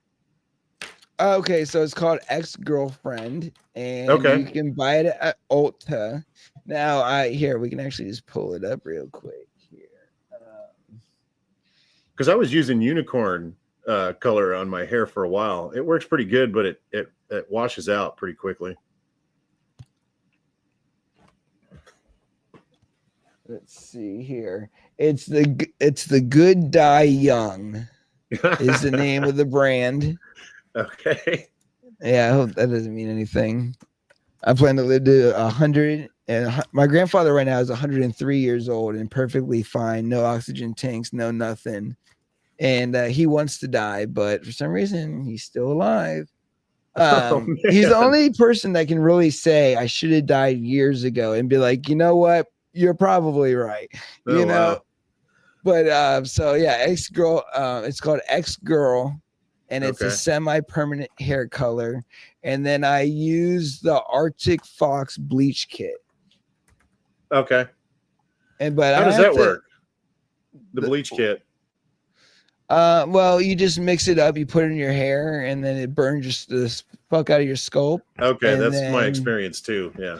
yeah, and then sometimes I have a sensitive scalp, so sometimes it burns my scalp. So I'll get Yeah. like the little scabbies going Yeah. on. Me too. Yeah. I love dyeing my hair pink, and I'm obviously gonna keep it that way. I just need to make sure I'm doing it the most healthiest way possible. I don't want to get like brain cancer, because I wanted my hair to be pink. It's kind of like a fucked up trade-off. So, Right. like I'm just saying, it's like pretty messed up. I was just wanting the color to change in my hair. Fuck. I'll have to send you some pictures. I got some pictures of me with pink and purple hair and beard. Yeah. Yeah, because I just feel like it is like when I took off the mask, I was like, damn, how am I going to stand out? How do I, reclaim an identity? Because I just feel my opinion with just the hair.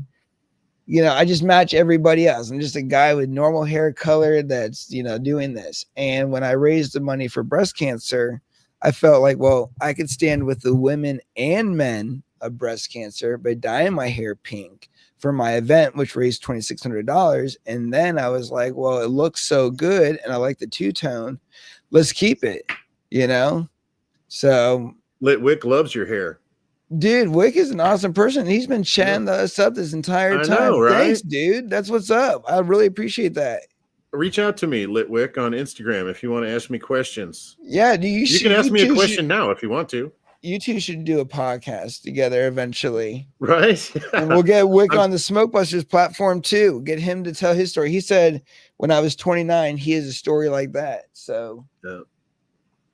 You got any more questions for me while we're waiting for him? I think that we ran the gamut. That was all the stuff that I wanted to ask you about. That's cool. I wish people would ask me more questions like that. I actually looked at this podcast as an opportunity to get to know you a little better because we didn't really get to spend a lot of time chatting at BizCon. You were really busy.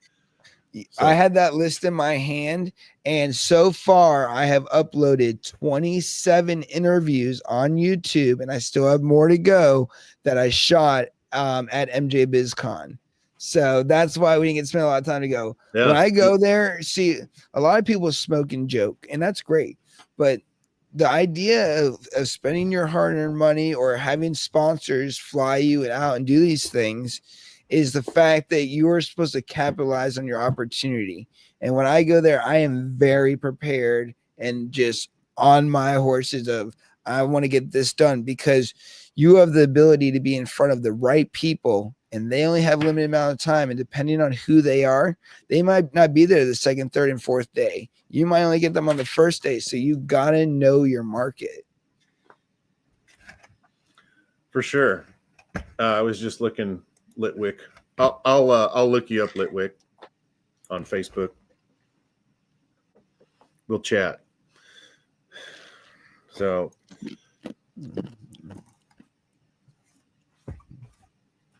we have a lot in common. Oh yeah. As most people do. If you sit down and talk to anybody, you'll find commonality ground with the most unusual suspects.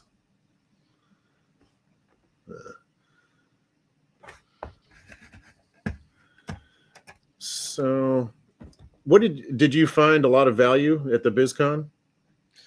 Yeah, especially in the forums and meeting people, especially the right people. You also got to go in there and know your ask and what you're looking for to and what you want to try to accomplish, whether that's getting more exposure, meeting, some of the people there, networking, you know, promoting. There's just a lot of things you can do. And my biggest thing, I think, where I get the most value is one, being able to do the content and have the adult conversations, as if you will, about the industry with people in the industry.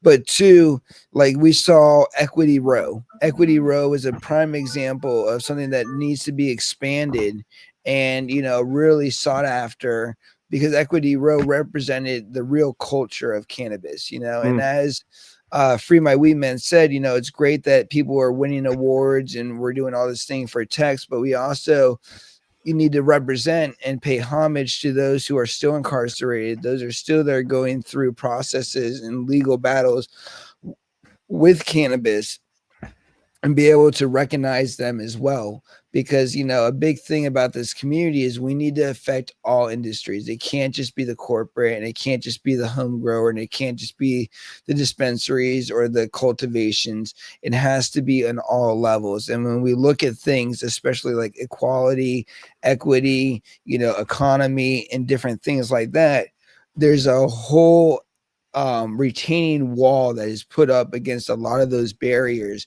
And if those retaining walls start to really come down, we open ourselves up to a very, very larger market, which drives the cannabis focus. It drives the home growers markets. It drives dispensaries, because let's face it, not everybody wants to go grow a great marijuana plant, harvest it, and do all this other stuff. Some people just want to, like me, go into Ruth Chris, order a nice steak, and eat my steak. You know what I mean?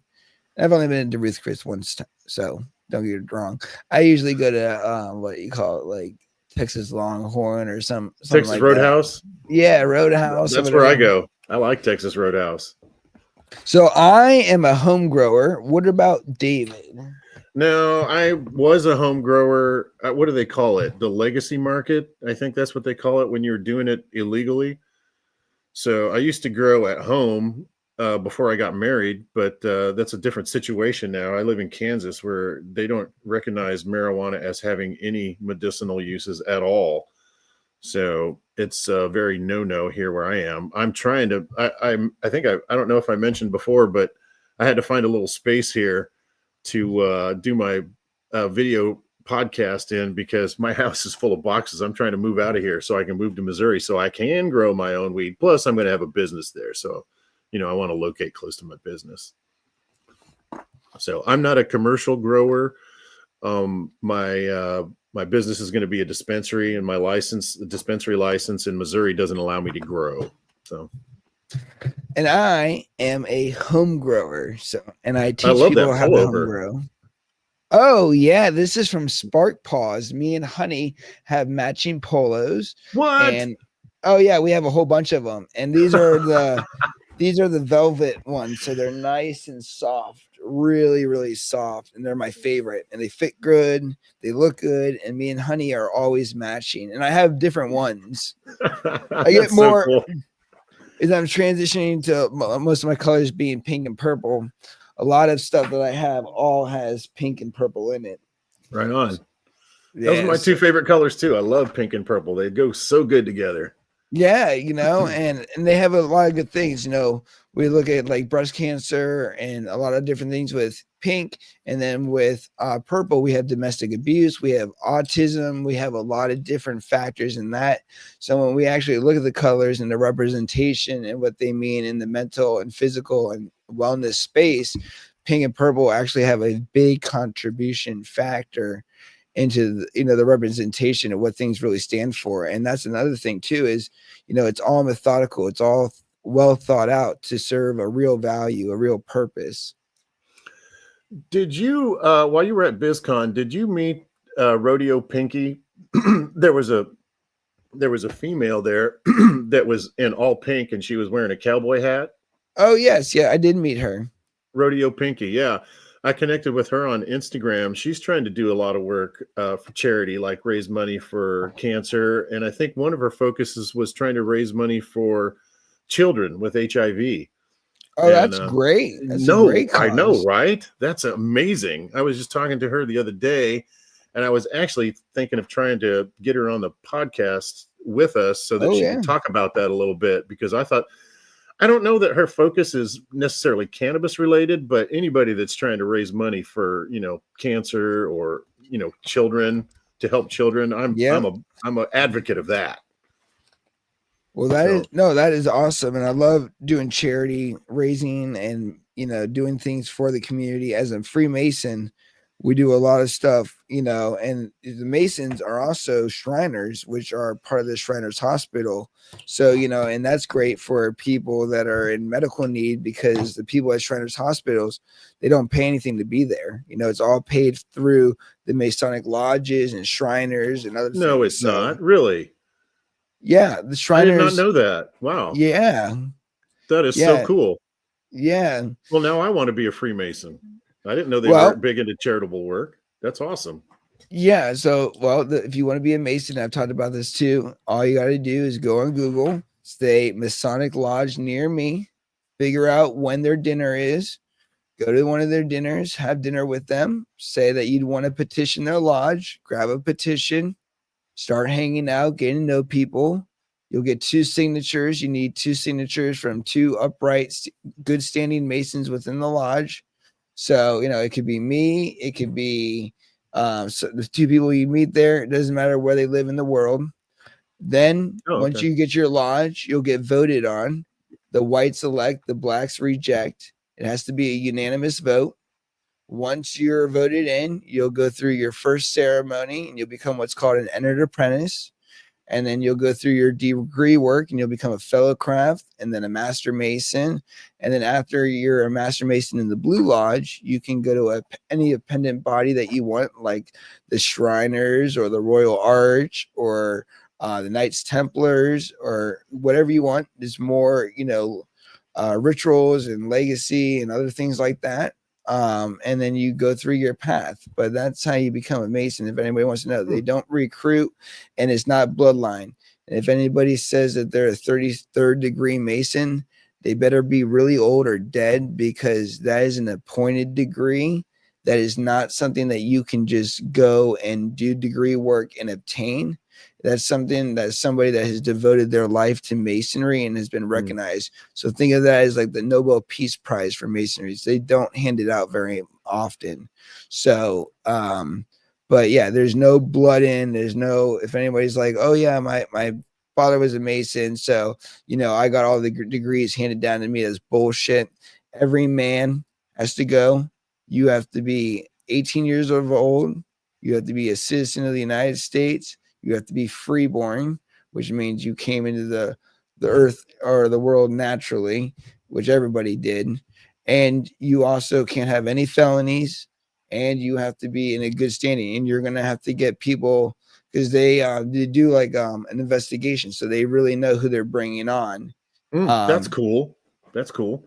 yeah, so they'll come to your house, they'll sit down with you and your wife. It's more of a conversation for them and your wife, because they're going to explain about when you go through your first degrees, it requires a lot of time at the lodge, and lodge and marriages have caused divorce before, and they Oh want to no. make sure that the wife is fully on board with them doing this, and Okay. that they're going to be gone for periods of times doing this, because nothing's written down. It's all communication. And when you become a Mason, you would find out why. But yeah, no, they do, and you have to get what do you call it? People that will vouch for you. Sometimes it's good to have people write letters about your character and stuff, because Oh, with that's great. masonry, it's all about the moral application of life, taking good men and making them better. So tell me about their charitable work. How do they raise money for the hospitals and stuff? How do they do that? Well, I'm not a Shriner, so I don't know how the Shriners work. I'm a Blue Lodge Mason, and with that, I operate in the Blue Lodge. I just don't have enough Okay. time for appendant bodies. not everybody that's a Mason goes into a pendant body. Some people just stay in lodge.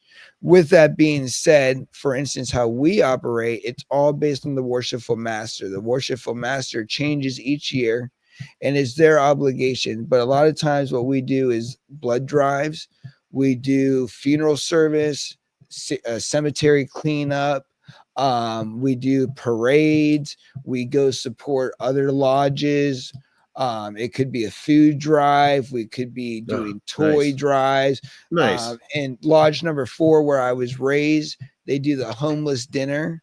So Cool. every other Thursday, I believe it is, the homeless come there and they eat dinner in the lot, and we would used to serve the meals to the homeless, clean up after them.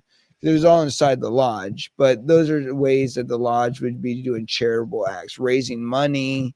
You know, That's awesome. That's great. That's wonderful. Yeah. I didn't know that they were into supporting charitable stuff and things like that, but I don't, it's just kind of a secret organization. It's kind of hard to know what's going on, right? Well, it's not a secret organization, because if it was a secret organization, you wouldn't know about it, because I wouldn't be talking about it. It's an organization with secrets. And those secrets are the words, the passwords, the grips, the obligations, the rituals that make you a true Mason, which is that experience and that knowledge. So those are the secrets within Masonry, right? And as you become a Mason, you get access and privilege to all those. Other than that, it's not a secret organization. It's an organization with secrets. Gotcha. So, when my uncle passed away, he was a Mason, and they had a guy come from his lodge, I guess, and they did like a special Masonic ceremony. I guess that's what you would call it. Yep. So and it was very nice. It was very nice. So that's the Masonic ritual. So when you come into the lodge, you'll be presented a white apron that'll go around your waist. That is leather, which is lambskin. And you'll find out the meaning of that if you became a Mason. And when you die, you will be put that same apron around you for the second time. You will only wear that apron from the first time you ever come into the lodge as an entered apprentice, and the last time you wear it will be the day that you die. Now, the Masonic funeral is not guaranteed. It has to be requested by the widow. So it's very important that if you do become a Mason, that you have her request that, because it's a select service. It's not standard. And when they do that, it is a special ceremony, and you'll be placed in that white apron once more. And that's why it's important when you become a member of the lodge, you don't lose that white apron, because if anything happens to you, you want to be able to wear that and presented that on your deathbed. So, or in your casket, I guess. Interesting. Wow. Mm-hmm. Look like Litwick is not going to be able to be a Mason. So that was really fun. I got to learn a lot about you, more than I expected. I didn't realize this was going to be more about you than me, but that's okay. Well, you started asking. You said, I'm going to turn the tables on you. I know, right? Like, I've enjoyed it. Let's go for it. This has been a good podcast for me. I've enjoyed it. It's been really good. Well, let's get back to you. So where else did we leave off on? I think we were talking about where I was at right now was the last thing we were talking about as far as getting my dispensary going. So yeah, that was like the first 10 minutes, and then we went down a whole rabbit hole with each other. I did get in touch with somebody recently, and these things come and go all the time, without a meeting or anything. But I did have a meeting recently with a guy that said that he had 4 prior service members that are all special forces guys that may be interested in coming in and helping me get this thing up and going. And then we would all share a percentage of our business with each other. And these guys some of them are from out of state and whatnot. And that sounds like an interesting idea, so we could help each other out. You know what I mean? If we're getting a percentage from each other's business, when my business is not doing so good, I'll still get some revenue coming in. Hopefully their businesses are doing good and vice versa. So I thought that was that was a new thing that came up that I thought was interesting. I don't know if that'll pan out or not, but I hope I at least get a meeting with those guys.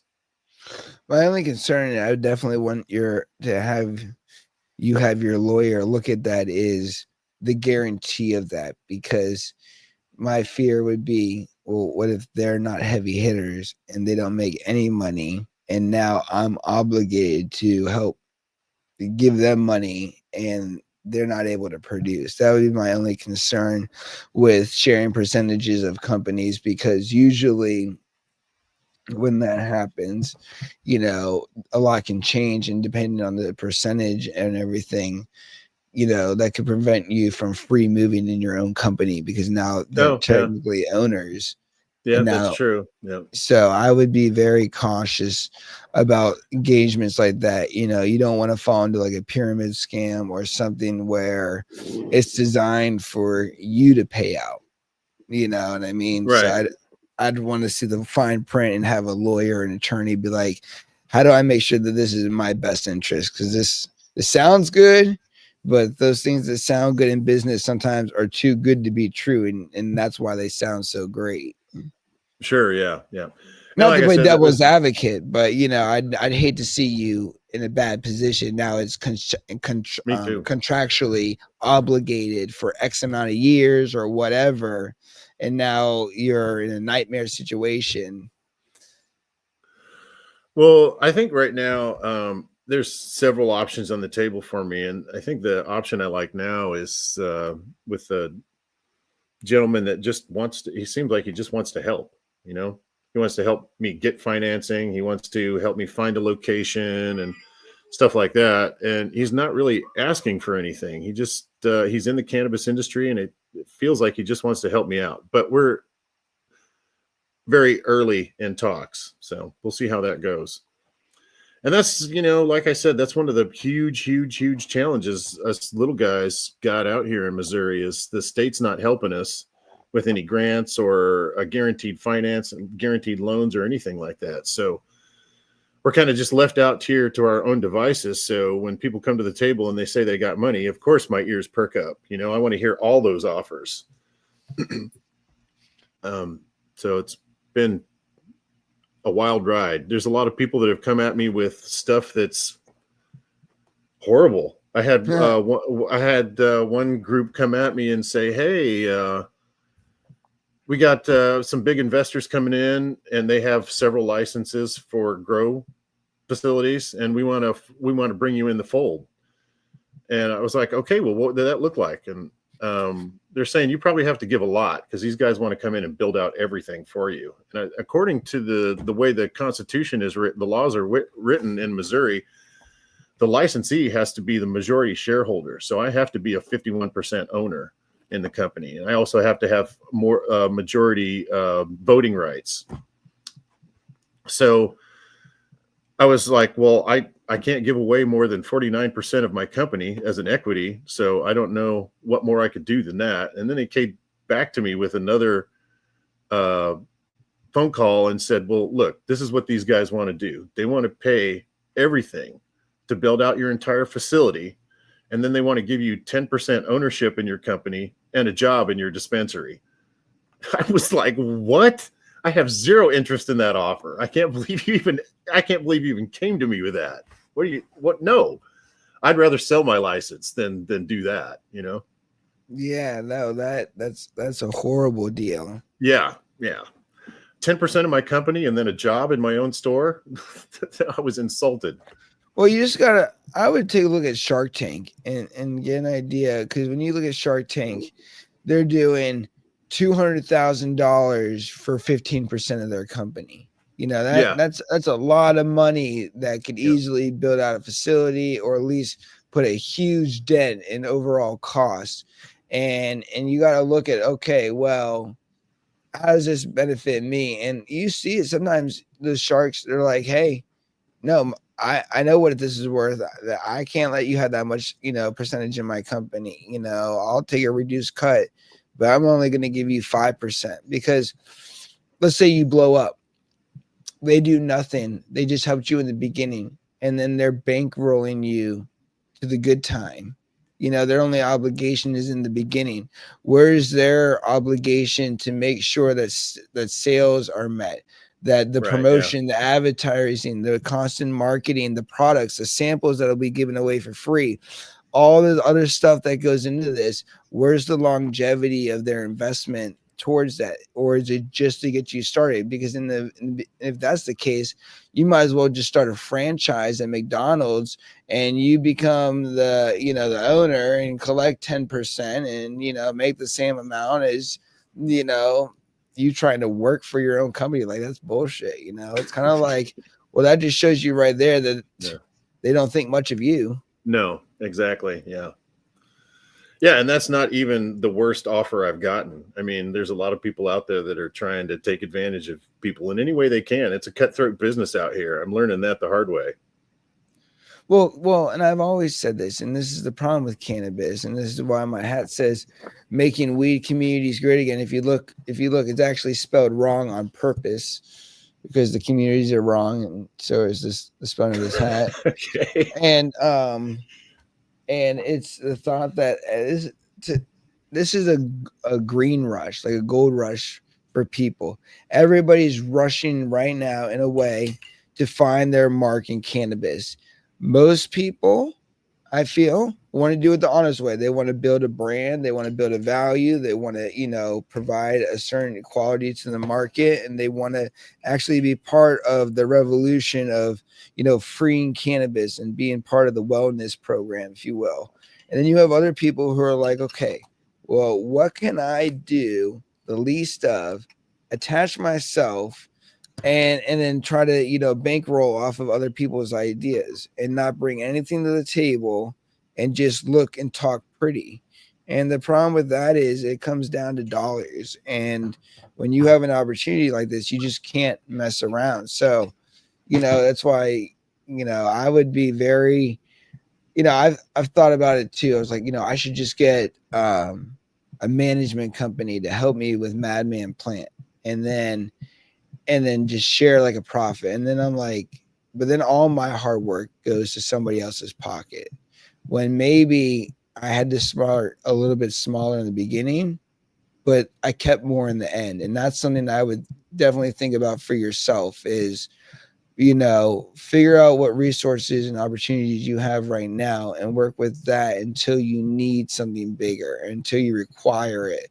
Because I would just hate for you to give away something to somebody that would provide no value, all because they want to help you out in the beginning, Right. Yeah. And a lot of people are going that route. They're trading equity for money to get their businesses up and running. I guess there's pros and cons with that. I guess I can only speak for myself, but Well, let me tell you my experience when I went to MJ Unpacked and MJ BizCon, when I got in front of some people that were interested in investing. Yeah. So I'd be talking to these people. They'd seem very, what's going on? You got a dispensary license? Tell me about that. Right? So a lot of them don't even know what the social equity program is or how it works in Missouri. So I have to explain that to them. And when I'm going through how it works, and I say, so micro businesses in Missouri can only do business with other micro businesses. You can see their interest levels start to drop, right? Yeah. And then when I say the grow facilities can only have 250 flowering plants at a time, it just tanks, and they just want to walk away and stop having the conversation. So, like what you were saying about Shark Tank earlier is relevant, because I've been advised to start looking for financing outside of the cannabis community, like go into some of these like investor groups and stuff like that, where people come and they're not necessarily interested in just in cannabis. They're just looking for a good opportunity to invest in. These people in the cannabis business, that have money, they don't want to talk to me. Then you need to go to Bazinga, like I'm going to be at this year. That's my goal, to go to Bazinga.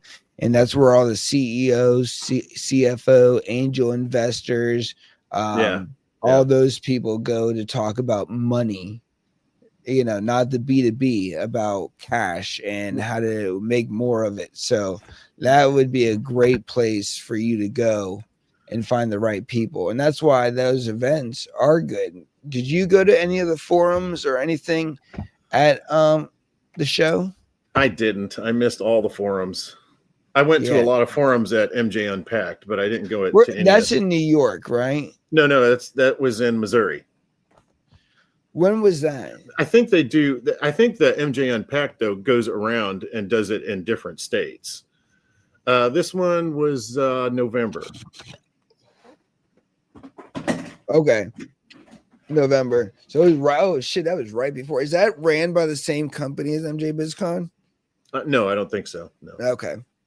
I wonder why I say it seems so similar besides the MJ.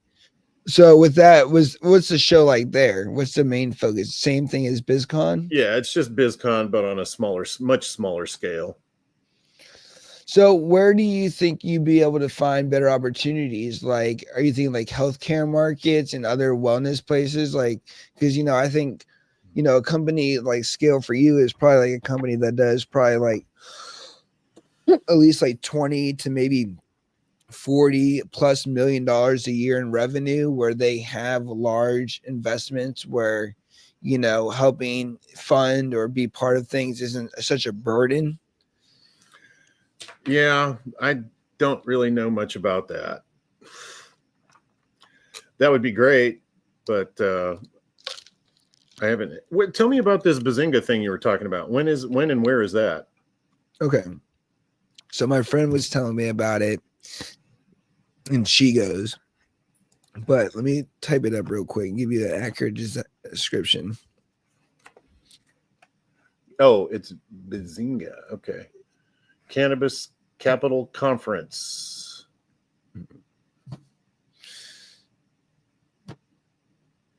It's talking about 2024 here on my computer. Yeah, and let's see here.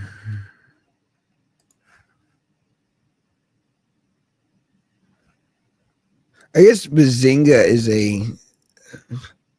it's its own website too. That's kind of cool. Yeah. But like Raw spoke at it last year, a lot of prominent people, and like Raw, I think it might have been Raw announced a deal at Bazinga that was going to be taking place like a collab or something. But from what I understand, this is where all the big people are with money that are looking to get in bed with people like us, like influencers and industry and stuff like that. So that's why I understand it as. I am going to start doing a podcast. I've done one small. That's a great idea. Episode. Yeah, I was big in doing stuff for the micro business community, and where I'd have an open forum and people could come and talk. And recently, that's backfired. Like, I made a lot of enemies and got a lot of haters, and people just want to come on and be disruptive. So I'm thinking about doing a podcast where people can't come in and try and break my thing that I'm trying to do. So. Well, believe me, haters is a dime a dozen. I've dealt with the exact same thing here on my page more than I would like to have to say. But that's what the block button is for. I don't tolerate that. If you're going to be disrespectful, I'll just have you see yourself out. Yeah. The biggest thing is the podcast is a great way for you to start talking about your ideas. Don't, give all your secrets away, but to start sending this to people. Hey, you know what? I think you'd be a great candidate. In fact, on my podcast, I was talking about X, Y, Z. Let me send you this clip. Oh, and by the way, this is who I am. So as a business venture, podcasting is a very invaluable asset because it allows you to speak directly and candidly to your listeners. Yeah, right. So I think that is a great idea. Yeah. So I've already got one small episode. I'm gonna do another episode soon. I've already recorded it. It was the meeting that I put together for the community to talk about forming a new group that might be able to service the micro business community in Missouri. That went sideways on me, where everybody just kind of jumped on me. But I want the world to see that. I think it's important. I think it's part of the journey, and I think it's raw and it's real, and I think people should see what's going on. But I mean, people got so rude on that call that there were 3 women that people were talking about on that call that weren't on the call. And I want to make sure they see the clips where people were talking about them before I release the video, just because out of respect, you know? Yeah, no, I feel that. Or, use the controversy to your power Mm. and let it ride and get the views. My Well, thing is it's always going to come at you. You just got to figure out whether to entertain it or just keep moving, because most people that are complaining, that's what they're doing. They're not focused on forward thinking. well, one thing that happened that I was surprised about was that I found out who all my haters were. Right before that meeting, a lot of them were like being friendly and talking nice to me, but after that, people have galvanized their opinions. Now people know whether they're on my side or not, and I can see that. So my haters are very visible to me now. I know who they are, and right after that happened, I was depressed. I was like, wow, nobody is going to want to work with me after that. I just got creamed on this call. But exactly the opposite thing happened. It firmed up some relationships that I had before and even generated more interest in what I was doing. So that call worked out to my advantage. Oh yeah. No, Yeah. you just gotta stick in it. It's not about them, it's about you. Mm. And some people last, some people don't. We'll see. That's why it's Yeah. important to just stick to what you have going on and ignore the noise. It's difficult, but it has no place. And Agreed. Yeah. Yeah. So yeah. I've got some guests lined up that were going to be on my weekly call, but now they're just going to be guests on my podcast. So nice. yeah, exactly. So you should probably be on my podcast. We'll just talk about Yeah, the I same love stuff we just talked about. that works. And we'll have maybe we could do a panel discussion, get your guests back on mine, do another episode and stuff like that. I think that'd be pretty cool. That would be cool. I did watch the one where you had all the women on, like Dab Cowgirl and Thunderwalker, and there was several other girls that you had on there that I recognized from MJ Unpacked, that I met at MJ Unpacked. So that was really cool. That was kind of fun. It was like getting to see my old acquaintances again. That was a Yeah. really good call. That was a good call.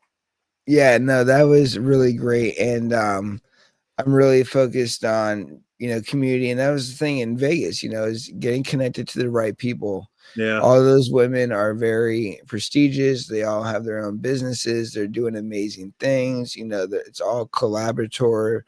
And that's really what this takes. It takes being able to bring the right people together so you can create magic. And that was a great conversation. We were talking about women empowerment, we were talking about sex products, we were talking about how THC and CBD and CBG intertwined with like menstrual cycles and all this different stuff, and how it affects dispensaries and grow facilities and the products and services.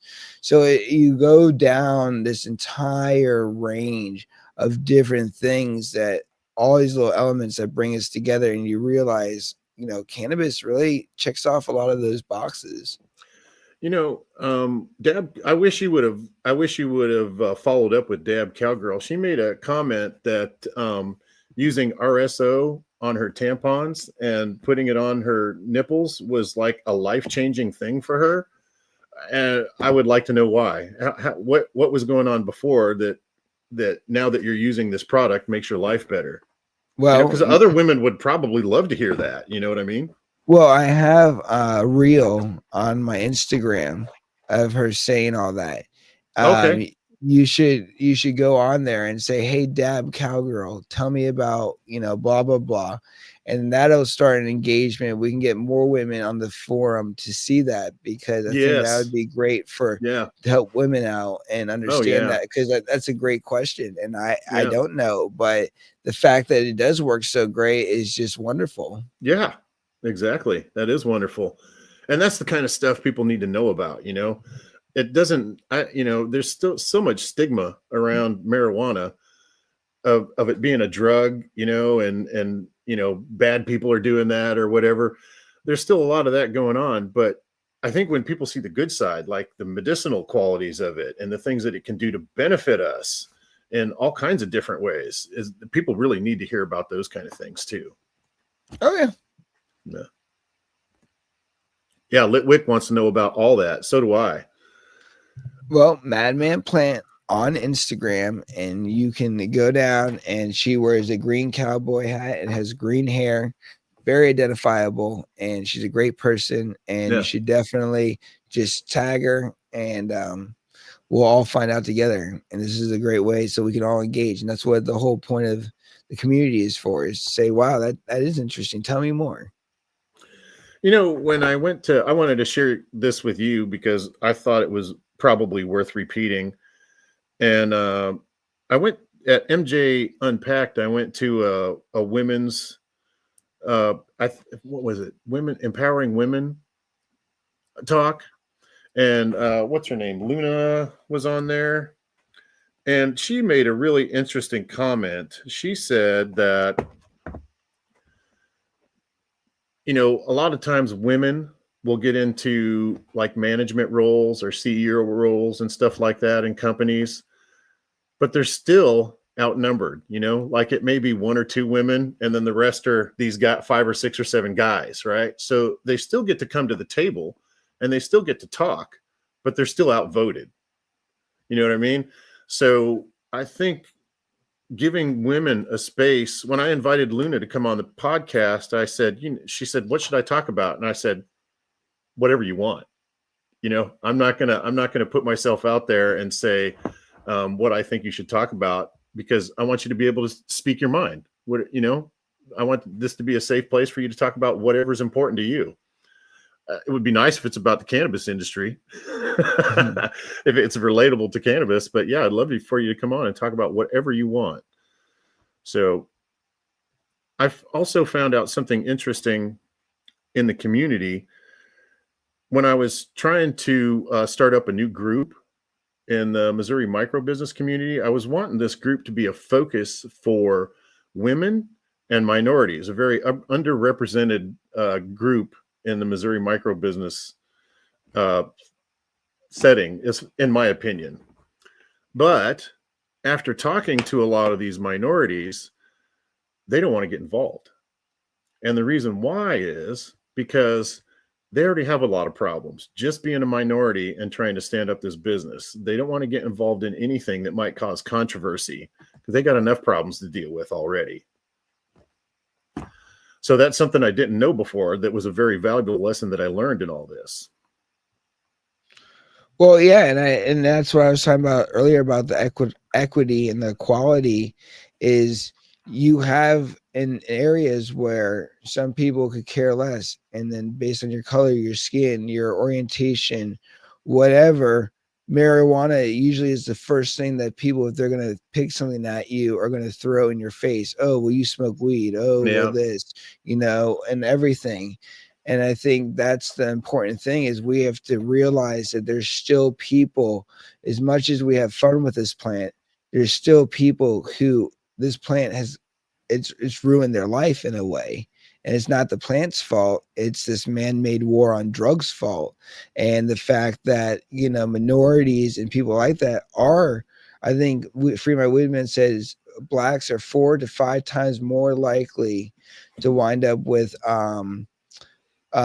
weed related charges versus whites. And I believe that's probably true, and it's a fact that, one, I think it's like a nurture versus nature thing. So we have to look at demographics, we have to look at culture, we have to look at geography, where these people actually are in the society that they live in, and that's, I think, what goes overlooked when we try to look at the bigger picture is we need to look at the fine details, because those fine details make up that bigger picture. And until the last person goes to jail for the very last time for cannabis, and that's it, we're still fighting for, these rights. And what you can go, like, if I wanted to go become a franchise owner of Chick-fil-A, I could have a Chick-fil-A probably in 6 months from now, right?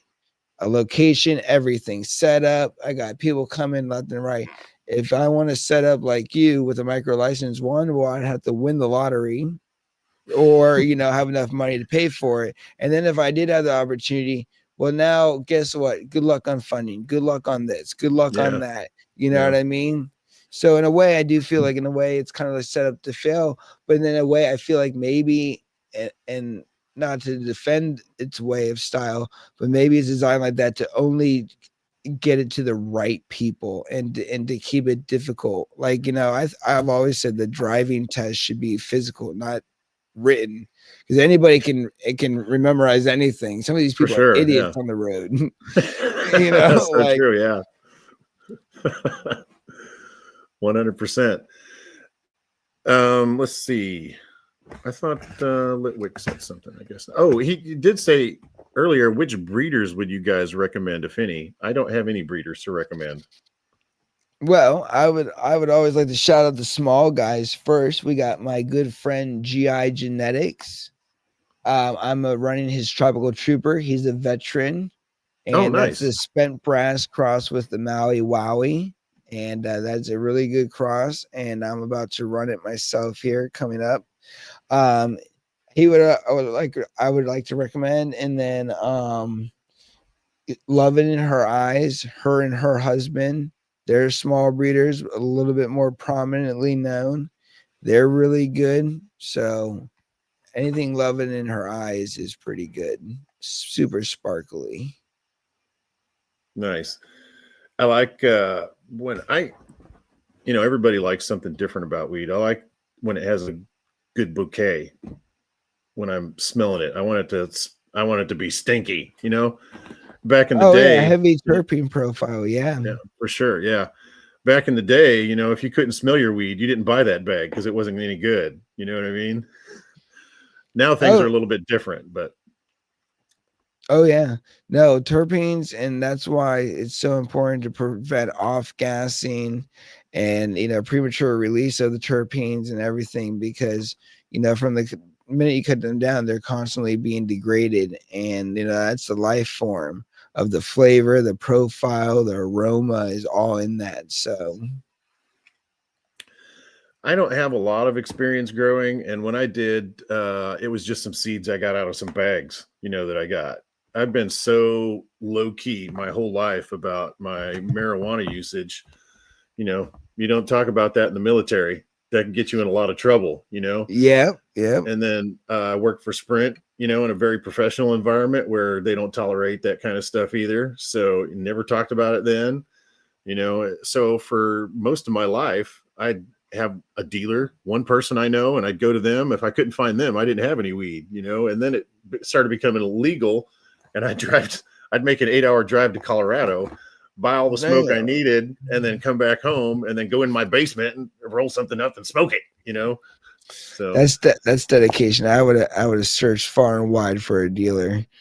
Somebody to do all that shit for me. Well, it was terrifying for me to put myself out there. If I talk to the wrong person, it might get back to somebody I work with, and then I could lose my job over that, That's true. And also the fact that you're going across state lines and everything. Yeah. Oops. Yeah. Yep. Well, it's okay to say it now because the what's it called? The statute of limitations is over. There you go. Alleged. This is all allegedly. No, I actually did grow weed here, but it was a long time ago. You allegedly grew weed here. Right, allegedly. I would like a cross-examination and a character witness now.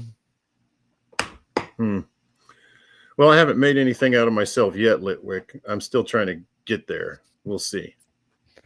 Well, you're already past the first step, which is actually doing it. Like making the first thing. So many people talk about it and get lost in the complacency of possibly doing it one day. And that's the thing with this is if in life, I've owned my own company that's outside of cannabis since 2013.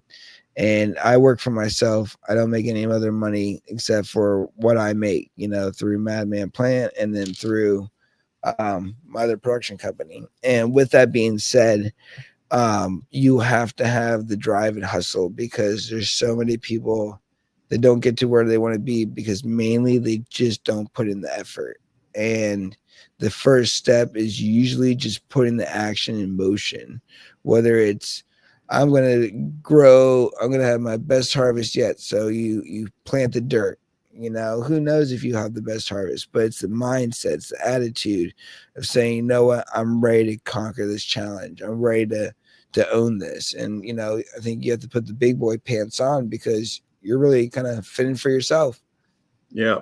It's both exhilarating and terrifying at the same time. I'm 58, so this is probably my last chance to do something with my life. And if I screw this up, I'll be eating cat food when I retire. So this is sink or swim time.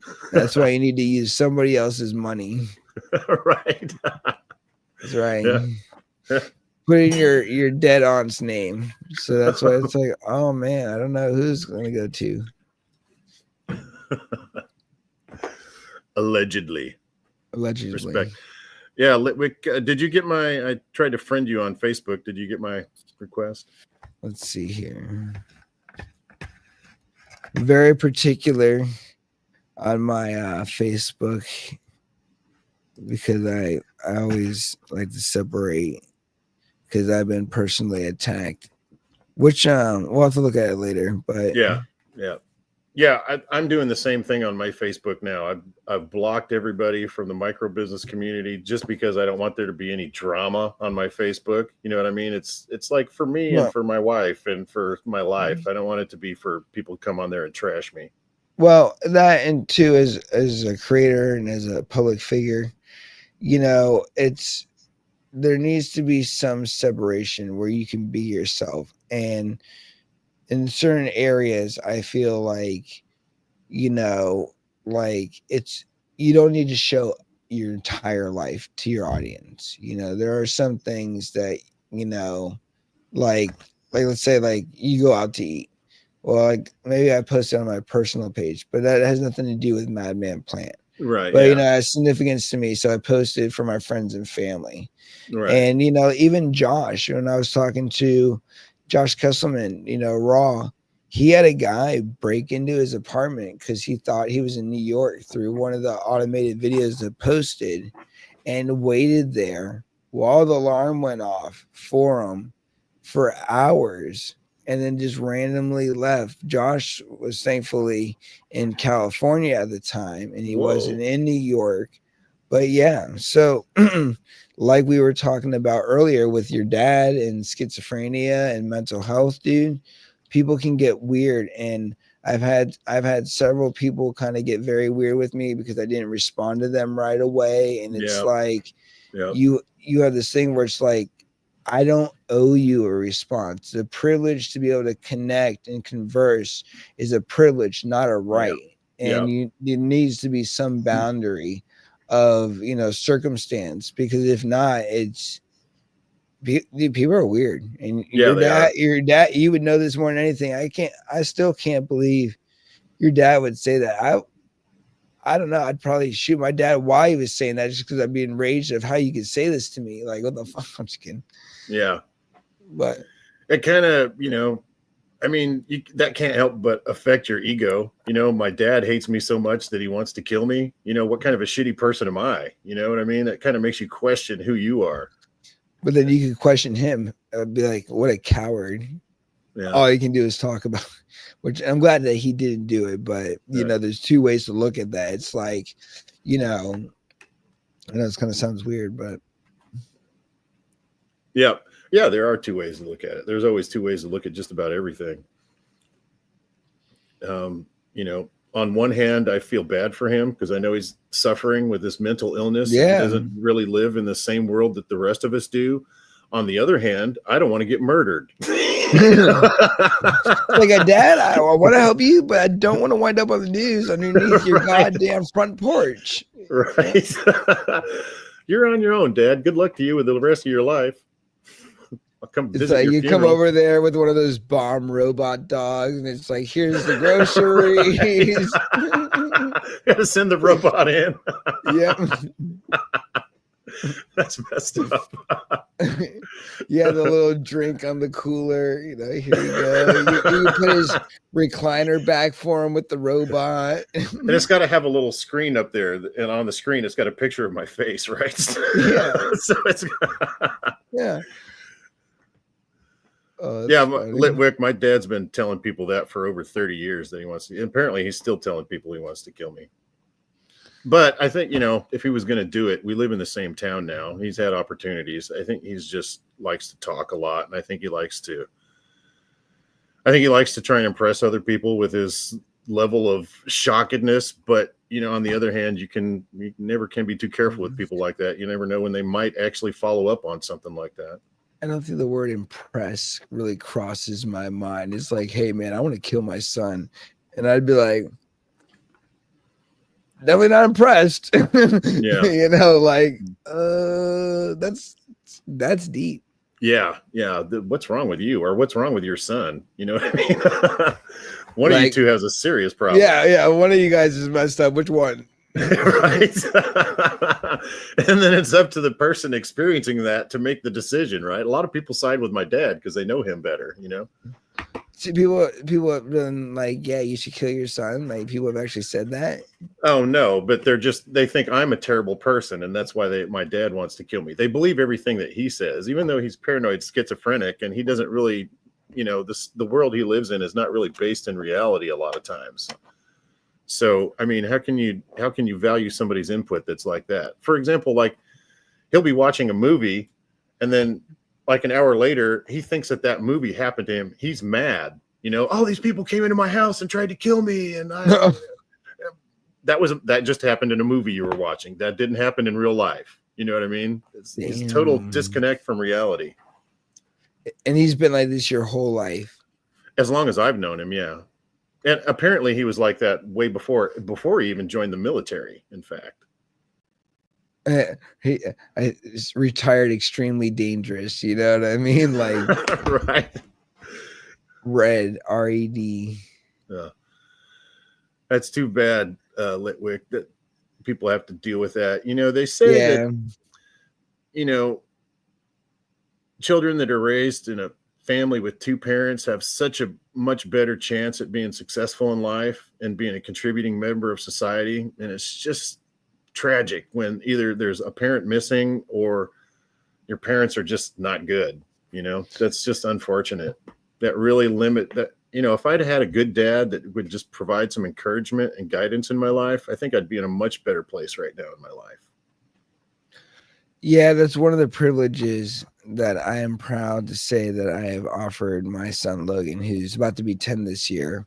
No, is even me, because me and Lacey, who's my wife, who you haven't met yet, we were a one night stand. So when Logan was born, I was already convinced that Logan was mine before I found out through the thing. And me and Lacey actually used to be have court battles and drop off and pick up dates, and we're not together at all for the first year of his life because we were a one night stand. But I will say that that's why parents are pivotal roles. These children don't ask to come into the world. They're unfortunately to the age of 18, you really have no way to escape. And as an orphan, I was just very extremely lucky. What I mean?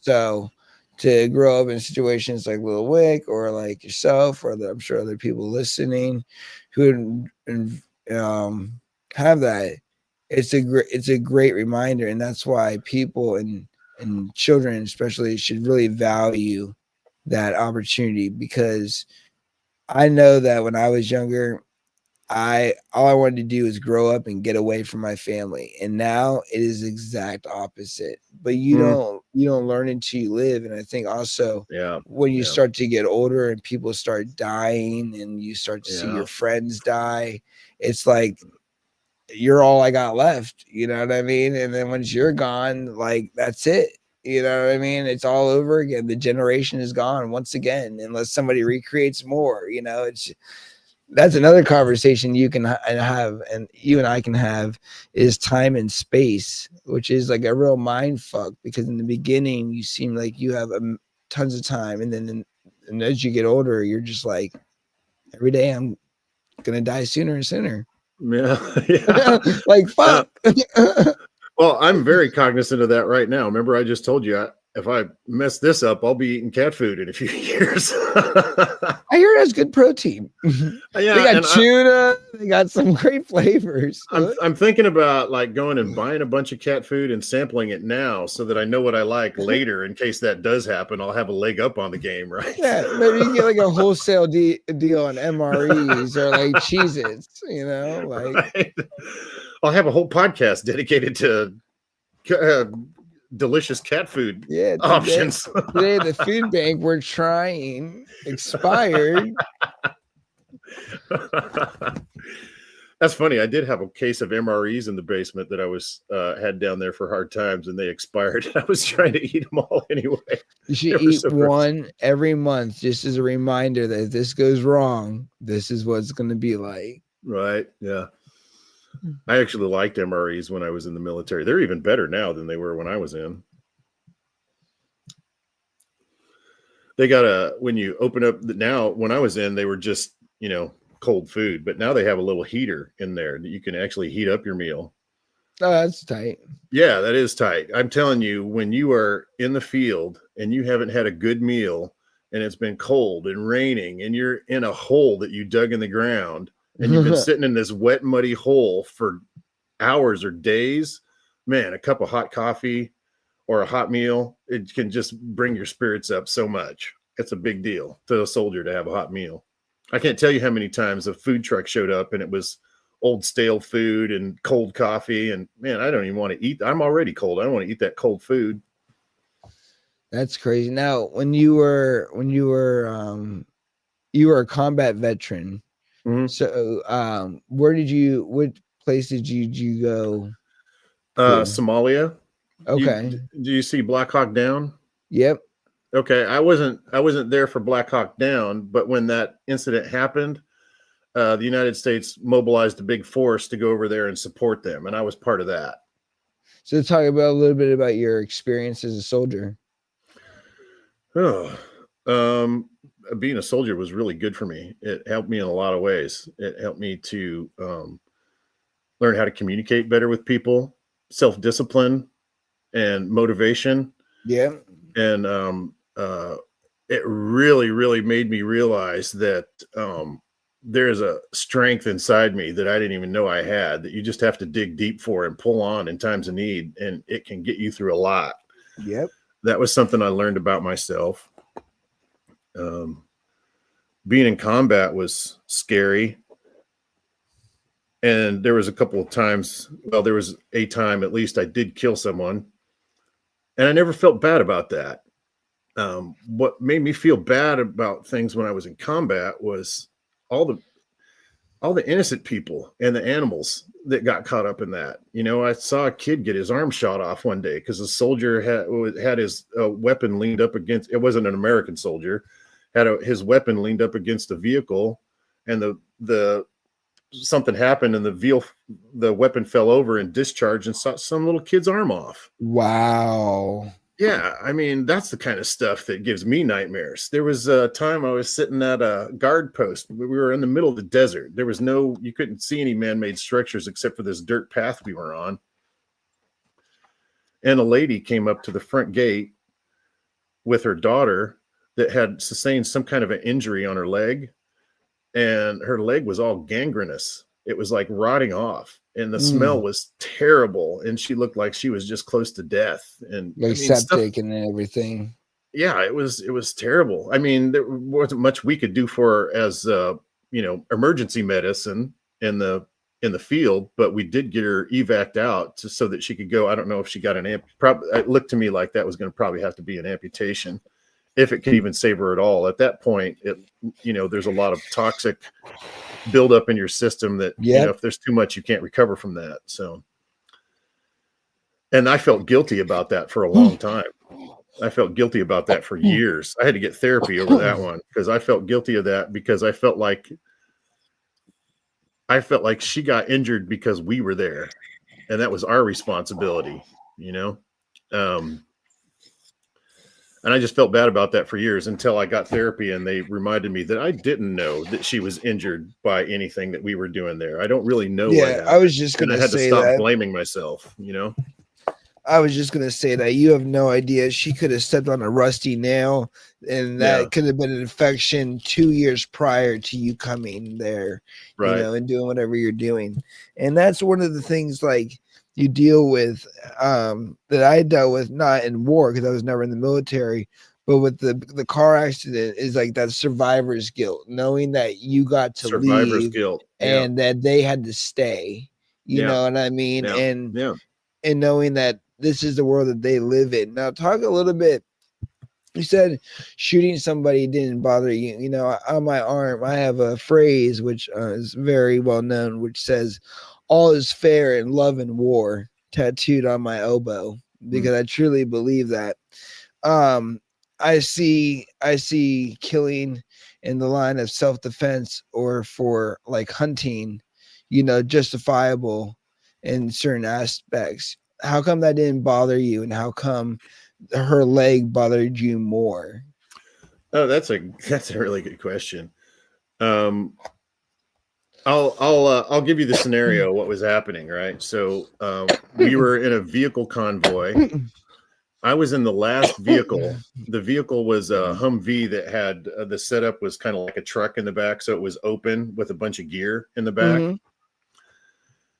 We were not allowed by I think it's called rules of engagement. We were not allowed Yep. to return fire if someone was shooting at us, trying to kill us, unless we radioed in and asked for permission to return fire first.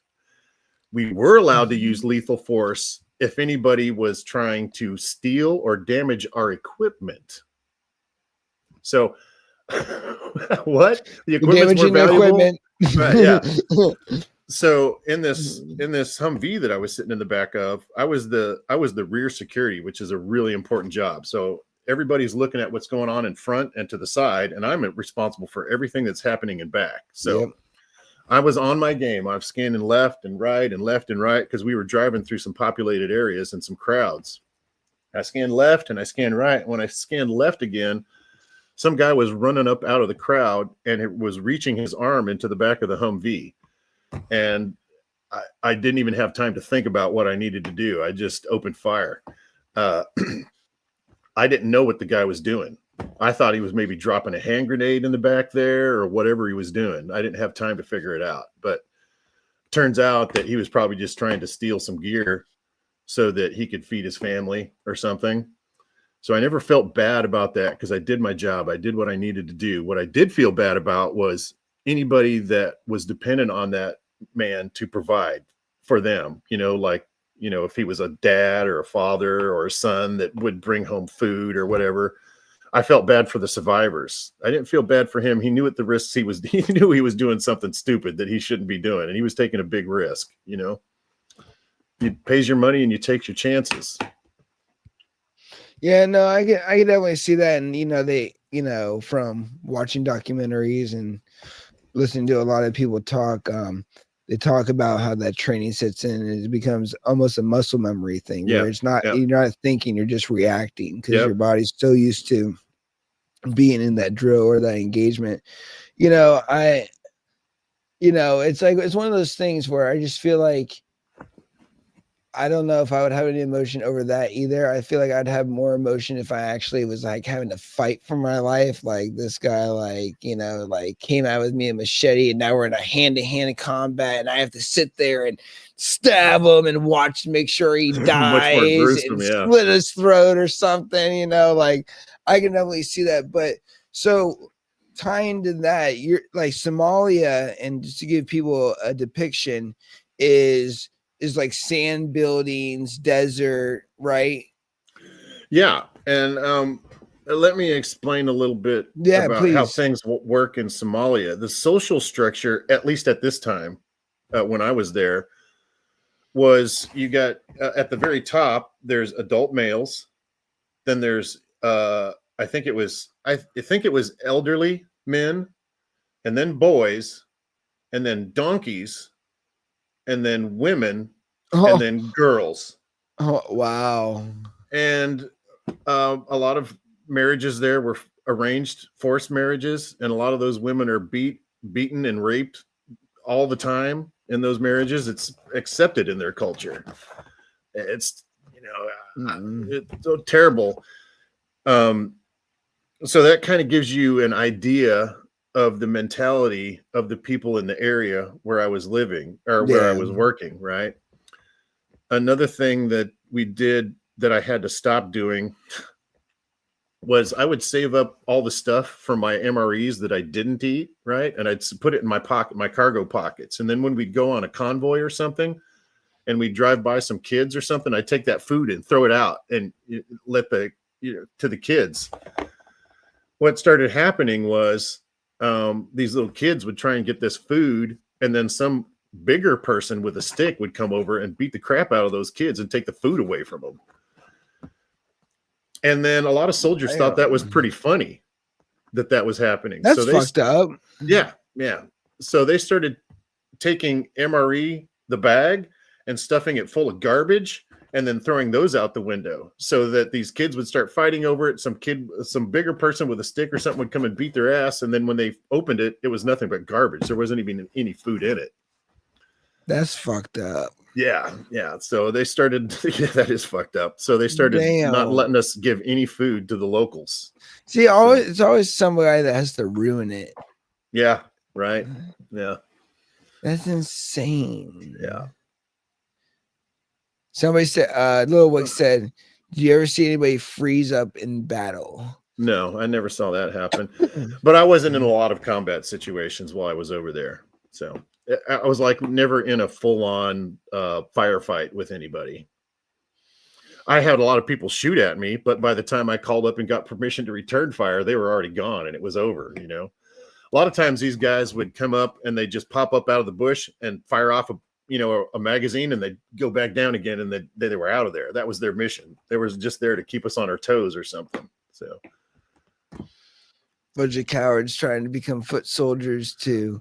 Well, they probably knew what our rules of engagement were, and they probably knew they had some time to shoot at us, and that we had to call and ask for permission, and that was going to take some time. You know what I mean? So then they could just fire off a bunch of rounds at us with really no repercussions whatsoever. And then they could just go hide before we were even able to return fire or defend ourselves. I'd be like, oops, sorry, I fired. My finger slipped. I got spooked from the guy shooting at me. Right. Yeah. when I had that experience, when I shot that guy when I was in the back of the Humvee, it was all muscle memory. Just like you said, Madman. And I always wondered, because I've always been kind of a peaceful, loving guy. And I just didn't think I had it in me to kill somebody. I never knew how I was going to react in a stressful situation like that. But when it came time to execute, I didn't hesitate. I stood up and did what I needed to do. I felt like I was protecting myself and everybody in the convoy at that point. So I felt like I was justified in what I did. How do they handle that? Walk me through the entire process after the gun goes off. We just kept going. I told them, don't stop, keep going, because there was an angry mob right behind them, and they were throwing sticks and rocks. You can't return fire if somebody's not using lethal force, but man, they can kill you with those rocks. I was going to say define lethal, because if somebody comes over my head with a big enough rock and hits me on the back, I'll probably die. Yeah, right. Yeah. So that's interesting. So you were inside the vehicle. So no, I was in the back. I was like in the back of the Humvee. It was like the back of the Humvee was set up like a truck, so it was like an open bed. Okay, yeah, exactly. Yeah. So and then somebody comes up and you shoot. So he dropped, and the convoy is still moving. So you're really over him or near him anymore. You're still just going, telling them to keep moving. Right. Yeah. I'm like, don't stop, keep moving. Yeah. Yeah. If we would have stopped, we would have gotten mobbed, and we probably wouldn't have been able to return fire. There have been a lot of incidents like that where Somalians have come and disabled tanks by throwing rocks and mud at the tanks. It's interesting. And if they're throwing rocks and mud, that's not considered lethal force by the Army at that time anyway. You weren't allowed to return fire. The best thing you could do at that time was go back in your tank and button up so that you could protect yourself. Hey, there's Honey. Oh, Honey, come here, you gorgeous girl. Hey, yeah, Honey. honey, you made it to the podcast. Up, come here, up. Was Honey already had on. training as a service animal when you adopted her? Nope. Honey had nope. So under ADA law, American with Disabilities Act, you can do self-training or professionally trained. So Honey was trained by my good friend Amanda, who is a 15-year active duty Air Force dog canine specialist. She does everything from drug dogs to bomb dogs to service animals. Her Malinois can go up a 15-foot ladder into a building. Whoa. Oh yeah, she does search and rescue and recovery because she's military police cool. too. Oh, but neat. Yeah, so she's awesome. So she did all of Honey's, but all the obedience, getting Honey to sit, stay, be on good manners, everything. That's just me and Honey working together because we love each other's. We're always together. Did you tell me she's 3 years old? She's 3. Yeah, she'll be 4 in March. And that makes me sad. Why does that make you sad? Because just like we were talking about, one day closer. Yeah. Yep. And I'm hoping that she will live to 26 years old, oldest pit bull in the world, and I'll be 61 years old when we say goodbye. Do you know what the average lifespan for a pit bull is? 100 years. Good. Awesome. Well, you should be well taken care of then. That's the way it should be. It should be for all animals. 100 years. Yeah, that's the one thing I am, gonna miss and probably cry like a baby. I know I will. But up, Honey, up. Come here. People want to see you. Come here. That's one thing they say about parrots. Some of these parrots that people buy as pets and they can live 80, 90, 100 years. Yeah. But they totally bond with the person that owns them. And when that person passes away, the parrot is left totally clueless in life. Like they get depressed and sad. Well, yeah, imagine that's how my grandfather felt. He was married to my grandmother for 74 years. Whoa! Yeah.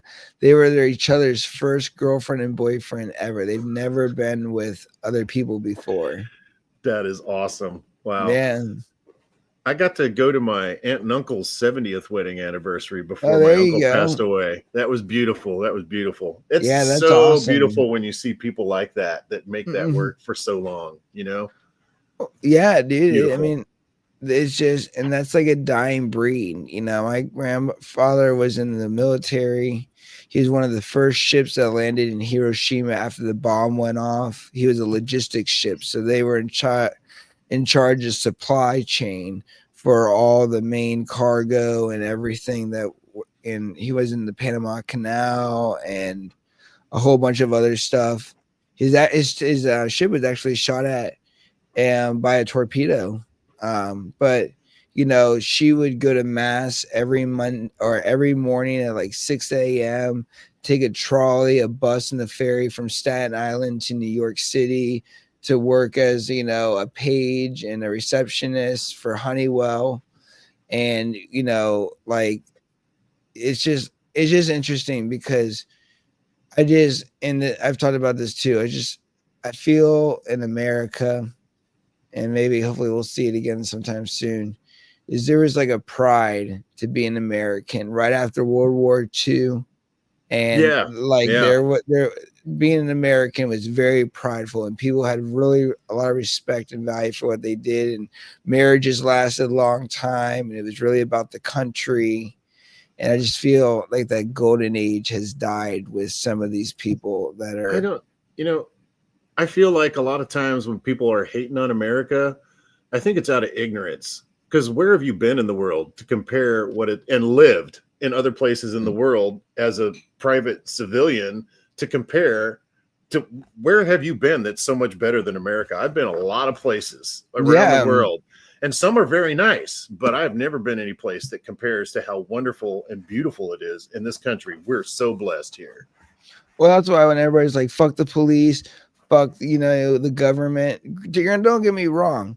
I have my thoughts about the government, but I also believe that the government, there are very good people, there are hardworking people, there are people that truly believe in things, but also there's things that the government that I'm sure has done that they're not so proud about. But the bigger focus is the fact that, like you said, try to go to a place like Somalia where you could just be beat and there's no justice system, or like North Korea where you live in communism. Like that's what I'm saying. It's like if you think it's so much better outside the United States, and as an immigrant myself, technically, um, I wouldn't live anywhere else. The ability to, like Eminem says, come to this country or live in this country and just be a kid from the gutter making his butter. You have the ultimate lifestyle and the freedoms that you would know more than I would know, of what that truly represents. And it's sad that people think that there are better places. No, don't get me wrong. Like you, I'm sure there's tons of nice places, but personally, with you, I would love to be here than anywhere else. So People talk about how racist America is, and I'm telling you, like, for example, South Korea, if you go there and you have an altercation with a citizen of South Korea, you're the one that's going to jail. It doesn't matter who started it. Seems racist to me, right? A lot of places around the world, we think about our justice system and how it works here. It's based on facts and evidence, and you get to, if you want, you get to have your time in court and you plead your case. Well, my wife's from the Philippines, and they don't have a justice system like that. If somebody says you're guilty, you're going to go to jail. That's sad. We're so lucky in this country that you even, have a chance to defend your freedom. There's a lot of places around the world where you don't get that opportunity. let alone a public defender, even if you don't have the money. Right. Yeah. Yeah. No, and I think and that's why I wish, and I would try when I was younger. I actually tried to join the military, but I took ADHD medicine, and back then they wanted you off the meds for a minimum of 2 years before they would accept you. So I never got in. But in some countries, they actually require you as a citizen to serve in their military for a minimum of 2 years. And Yep. I feel like, in a way, not that I'm sure everybody would love that, but in a way I feel like there's a value of that, because, and you talked a little bit about this too, is besides going there to fight a war, you're learning a lot of things where I can compare and less than and greater than situations in business, because business in a way is like a battlefield. It can be very competitive, it can be very territorial, there's a lot of things that have to go into it. You have to have specific approaches in order to be successful or conquer ground. So not that I'm saying that I know what it's like to be in the military, and please don't take that the wrong way, but I do see a lot of comparabilities where the disciplines, the values, the setting goals and accomplishing missions, you see that a lot as an entrepreneur. And now that you won the lottery, you're facing that again, another battlefield Yep. essentially. Yep. And For I sure. Yeah. and I feel that having those people serve a minimum of 2 years, it gives every citizen the basic like life knowledge. Like, everybody, in my opinion, should be shown how to change a tire. I think it's a life-saving skill. Yeah. It's very important, Yeah. but where would that teach? In the military, you're taught all these things. And I feel like, in my outside opinion looking in, that's why a lot of people, when they leave the military, I think you deal with a lot more depression, because just like in the cannabis space, right? We're all becoming somebody by our work, our efforts, what we contribute, how we, interact with the community, the things that we bring. But to the outside world, we're essentially nobodies, unless it's in the cannabis industry. And I feel like, in a way, even in our businesses as CEOs, owners, entrepreneurs, whatever you are, you're relevant in that space. But as soon as you leave that space, you're not Captain, Bravo anymore. You're Bravo, and just average American living in an average home, doing average things. And I feel like you lose that self of identity. Do you feel like that's true? When you left the military, you kind of lost a sense of status and identity a little bit? I didn't feel that way so much. What I really did feel was like I was kind of ostracized from the community. You don't have access to post anymore. You don't get to go to formation and hang out with your buddies anymore. And it's a really strong bond that you have with your fellow soldiers, because they're going to protect your life. You're going to protect their life. That's a really strong bond. So that was something I missed out for a long time. But I'm living in Fort Leavenworth now, and for a number of years, I was working for the military, doing IT work for the Army, doing warfare simulation stuff, helping to train soldiers.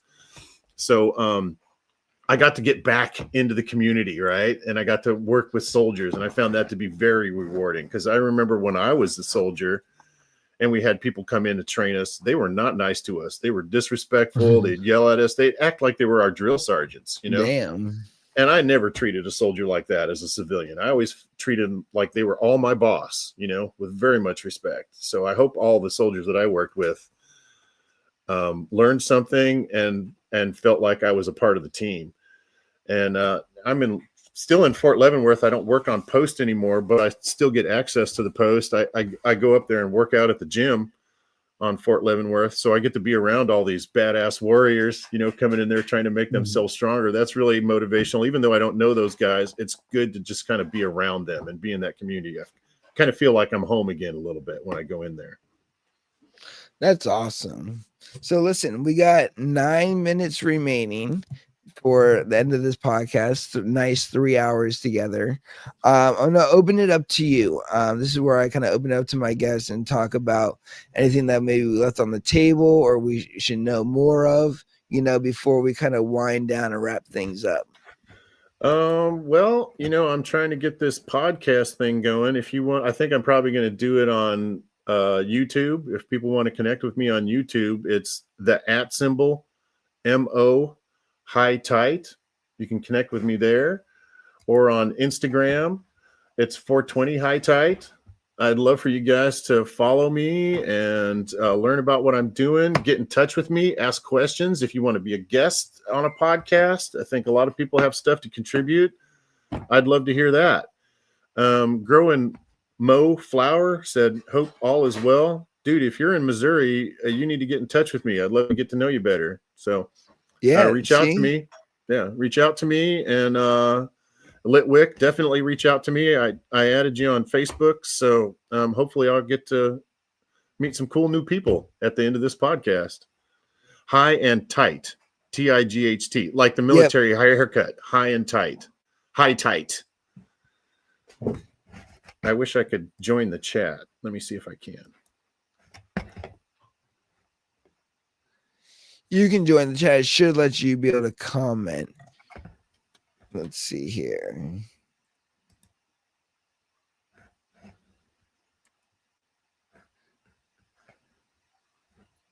So if you just go to Madman Plant, you can see our collab posts as well if it's too difficult. Yeah, that didn't work for some reason.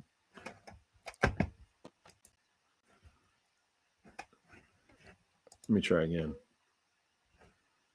I used to do IT work. You think I could figure it out? Oh, you're funny. Wick, just go to my page. And there we go. Got it. Oh, there you go.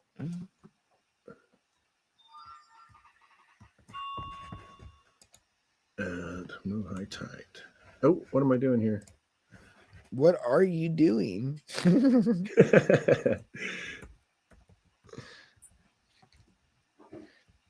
Okay, he said I got you on Facebook. Okay. At Mo High Tight. That's my YouTube. And if you want to connect with me on Instagram, it's 420 High Tight.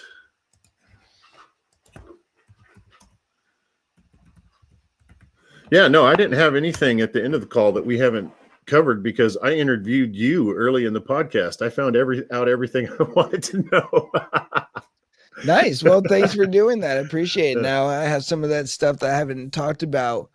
Well, suicide I've talked about. Honey, the full in-depth story, I don't really think I've shared before. So there were some tidbits in there that actually were great that came out. So thanks for interviewing me.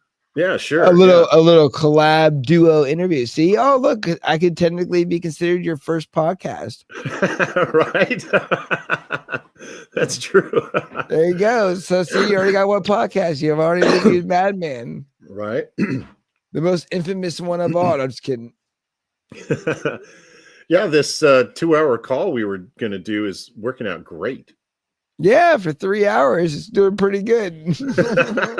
I've enjoyed every minute of it. It's been great talking to some of the people that joined the call, and it's been great getting to know you and seeing Honey. So it's been wonderful. Well, there's hopefully going to be more of it. I plan on doing more traveling. Obviously, I'll be in Vegas at the end of the year. I'm going to try to get to Bazinga this year and some other stuff. I got a great group that's behind me now.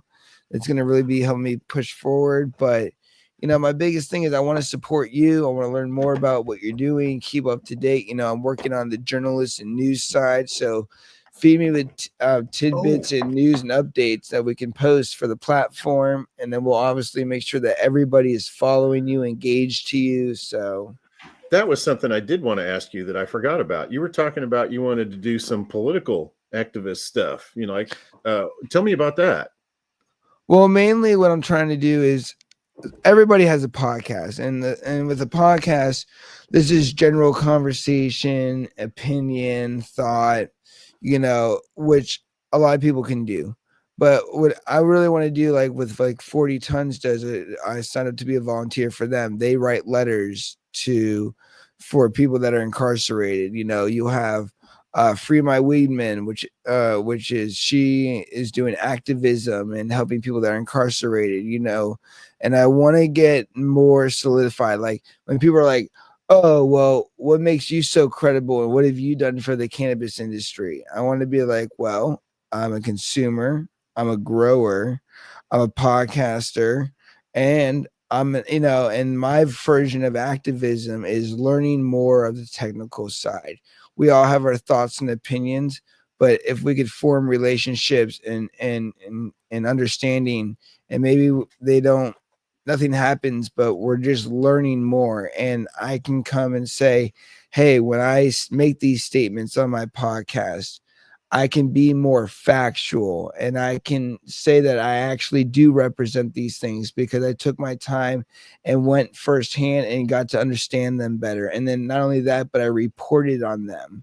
And then I use that to educate my community who maybe couldn't make it, or maybe they're not involved like that, but they just want to listen to it and really feel like I'm a part of the culture, mind, body, and spirit, not just the fact that I have a decent podcast and a decent following, but the fact that, you know, I'm in this to learn and understand better, to truly break the stigma by, you know, it's kind of like the Martin Luther King, you know, it's by doing it the right way, the right thing, being respectful, you know, and really, you know, getting my point across professionally versus saying and coming on here and saying, well, I know everything. And because I'm a podcaster, I have all the answers. And because I think this and I'm that and this, and I've done this, none of that really matters. What matters is what's really happening in the world, you know, and that's not opinion, that's fact. So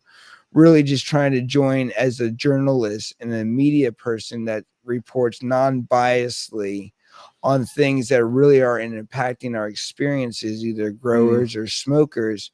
So this way I have more to offer my community, and it's not just what Madman thinks, and when Madman does talk, he talks with elegance and resource and knowledge versus just me talking about how they feel because I read some article, and because I loosely read the article, I have an opinion now. Yeah. Yeah. Yeah. It's better to come with facts and actual evidence than it is to come with opinions, because everybody's got an opinion. But if you can back up what you're saying with some, hard facts, then you've got a much better chance of getting your idea across to other people, I think.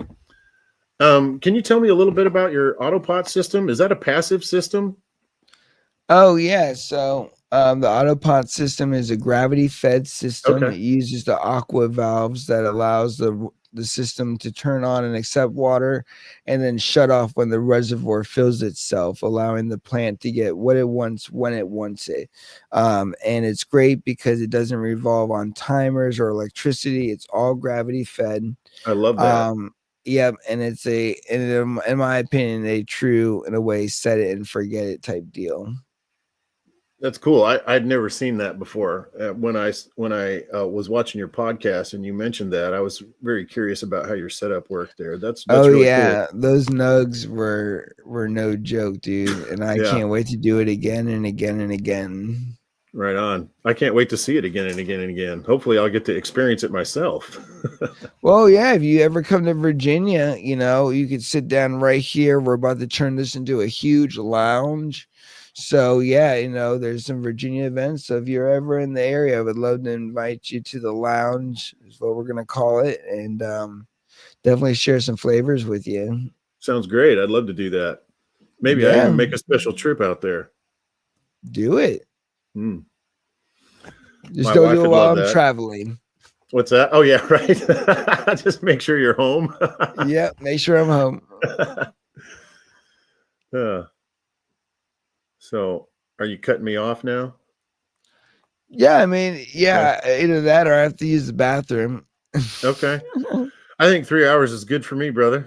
Sounds good to me. Well, guys, David, thank you so much for coming on. I really appreciate your story, and I really value and appreciate what you're doing and what you represent, and just sharing your story with me.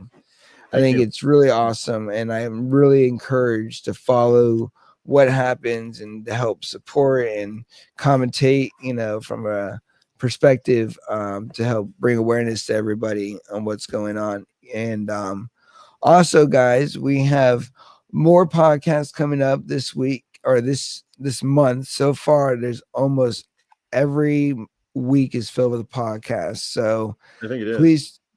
please tune into that, and then we'll definitely have to have David back on again. And like you said, if you want David to be on your podcast, reach out to him.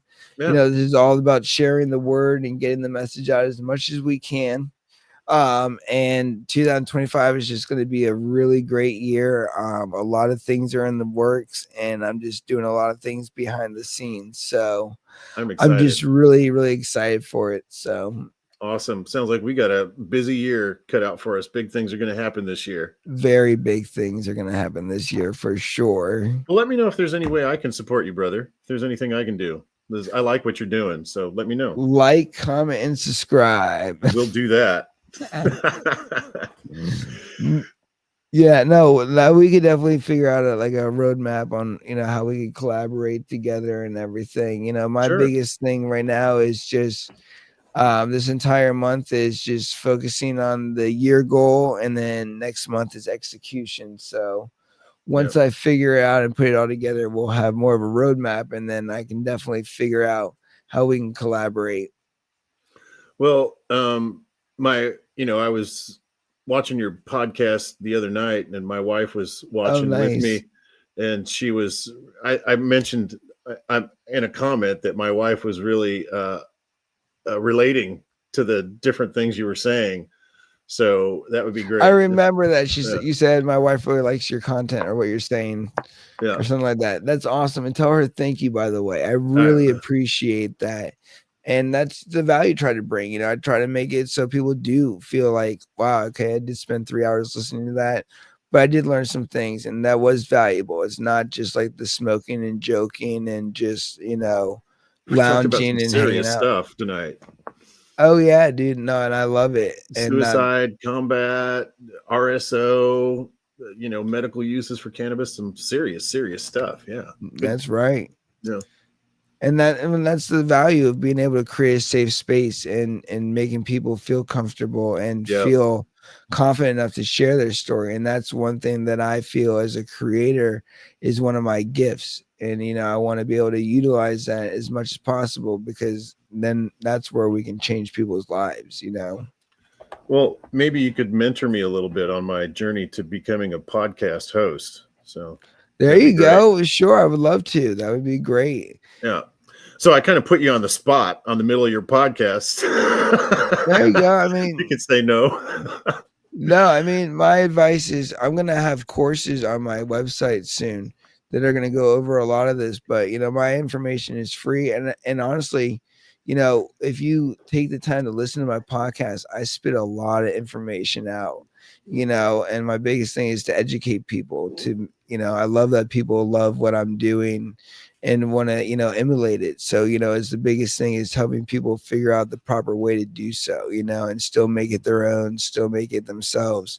But, it's all it is, really all it is one, being able to carry a conversation.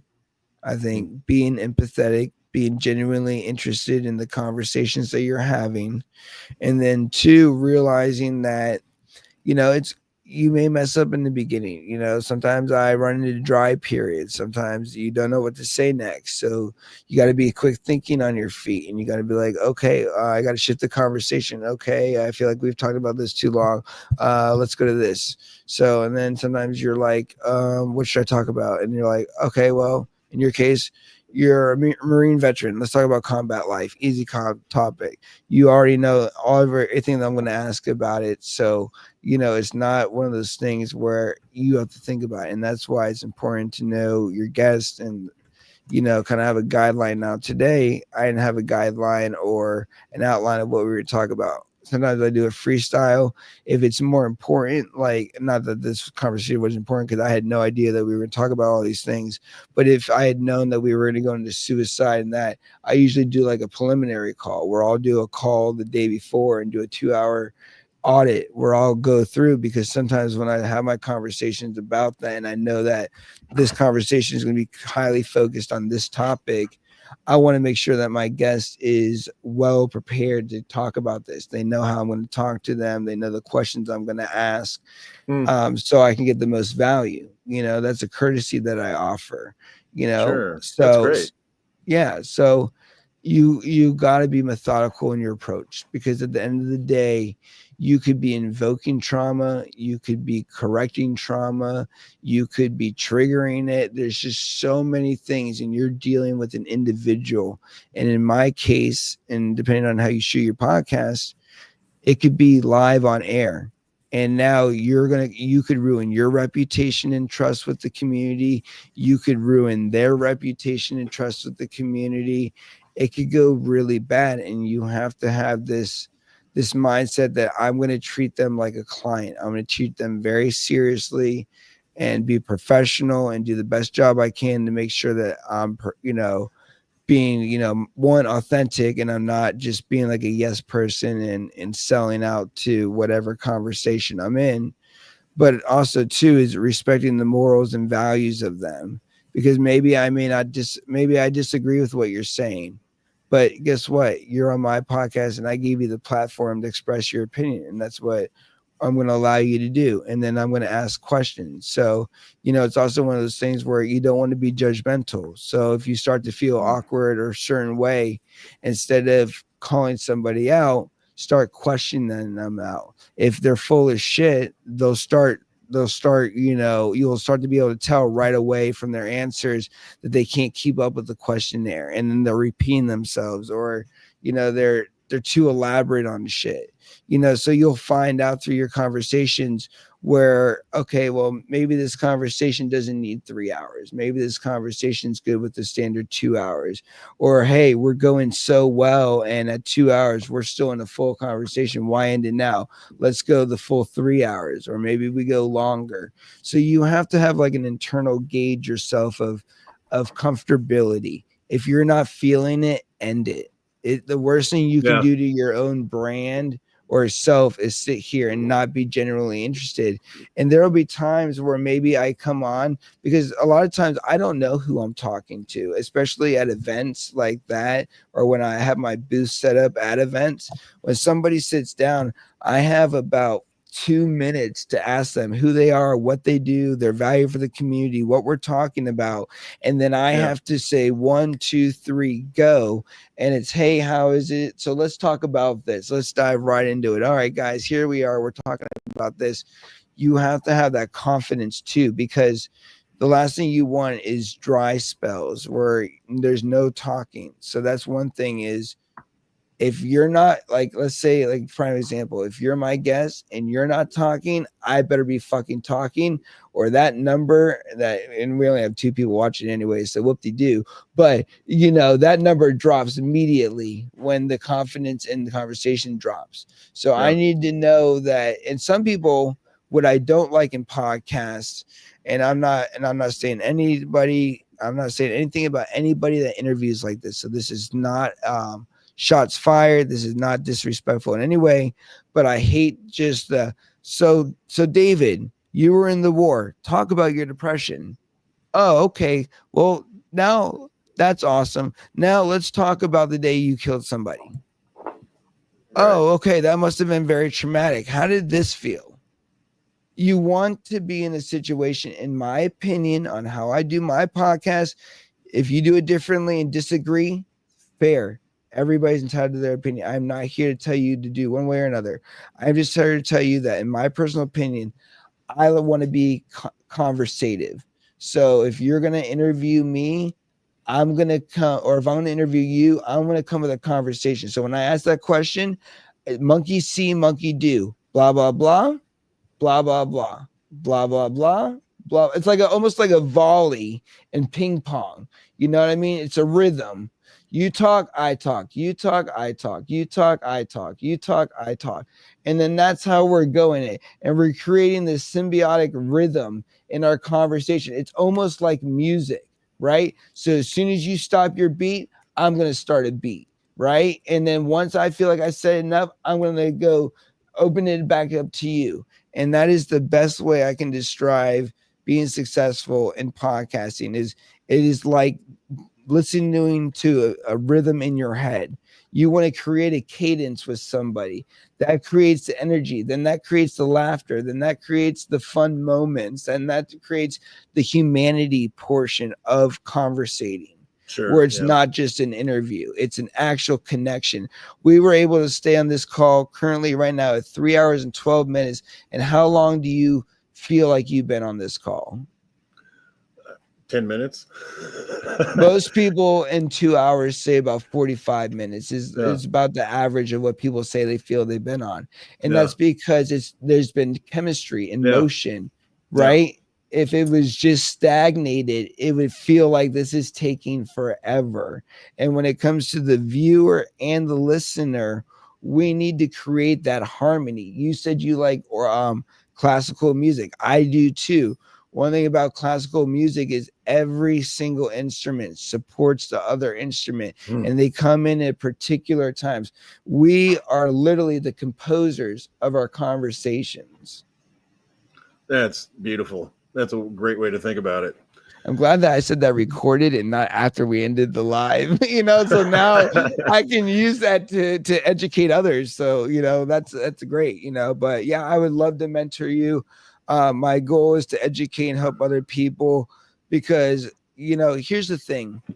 I used to have this, I used to live in the scarcity mindset where I'm going to open myself up and somebody's going to come in here and steal all my ideas and my vision, and they're going to be successful and I'm not going to be successful. And I've heard so many celebrities say it and other people is the likelihood of that happening is next to none. There might be a couple people that come in here and steal your style. Maybe they post like you do. They take some wording. Maybe they take something from your bio, or they go to ChatGPT and try to directly copy you. But the life form and energy of your brand, your mission, your value, and whatever you do lies in the continuation of self-development and self-producement. So if you're constantly producing ideas, visions, creativities, doing things that invoke thought to the next elevation of self, where you take yourself to the higher level, that can't be replicated because that's inside, right? So the idea of looking at things like collabs, working together, telling people. Now, granted, there are things like IP where there are certain things that I do in my brand that I don't talk about. And that is the development and the structure behind the fundamental and platform that I built for myself. And just like Hershey syrup does not release the secret recipe of their syrup, neither does Coca-Cola, and only about 3 or 4 people in the world know the secret to Coca-Cola, and they can never actually be on the same place at the same time or on the same airplane at the same time, because if they die, then nobody knows the secret to Coca-Cola, right? Yeah. Okay, even they have their intellectual property, but majority of what you're going to be doing and how you're going to be doing your business is general knowledge, and the writing is on the wall. And instead of looking at people and saying fuck them, they're ahead of me, or I feel a certain type of way, use that as market data. Use that to leverage yourself. Learn from other people's mistakes, not their successes. Yeah, I've learned a lot in the last few weeks about engaging with the community. Yep. And I mean, I could have, just been really heartbroken about that. Oh, the community didn't support me and everybody was trashing me on my own call. But man, that was a great learning experience. I really enjoyed it. So it worked out good for me. Well, yes, and from what you showed me with everybody kind of going in on you and all that dumb stuff, it shows also what is wrong with the cannabis community, which is why I have this hat that says "Making Weed Communities Great Again." Because if you look how communities is spelled wrong intentionally, for those that didn't catch that, is because there are things that are wrong with it, and it starts with community. And the fact that we are all about this plant and its healing power, but we want to harm each other is so contradictive. And it's just like, to build an industry, we need all hands on deck, because we are in the current stages of still building. This is not normalized. This is not foolproof. And yet we're fighting ourselves when we should be fighting the bigger problems, like licensing and equality for equal opportunity for the cannabis space when it comes to dispensaries and ownership of grow facilities and all this other stuff. We have way bigger things to focus on, and we're so worried about each other. It amazes me. And yes, I am somebody that has got caught up in that, so I'm not immune to that. But I think in the bigger picture, as going forward in 2025, we should look into ourselves to get educated and get active. For sure. I think something I probably will struggle with, and I think everybody struggles with it, whether it's consciously or unconsciously. You touched on it earlier, is bias. How to come on and do a show without bringing your bias to the show, so you can really absorb what's coming in without, casting your shadow on it. I think it's important for them to say what they need to say and feel like they're in a safe place to say it. Well, I think that's why when I do that, you will hear in my platform that when I'm trying to come across non-biased, I don't give opinions, and I'm not going to say what I think. I'm going to just ask continuous questions. And I think by just questioning everything, there's no response from me. So I don't get to say what I think. I just get to ask questions. And then that's the ability, is we're leaving it up to the viewer. I don't care if you think that the person is wrong.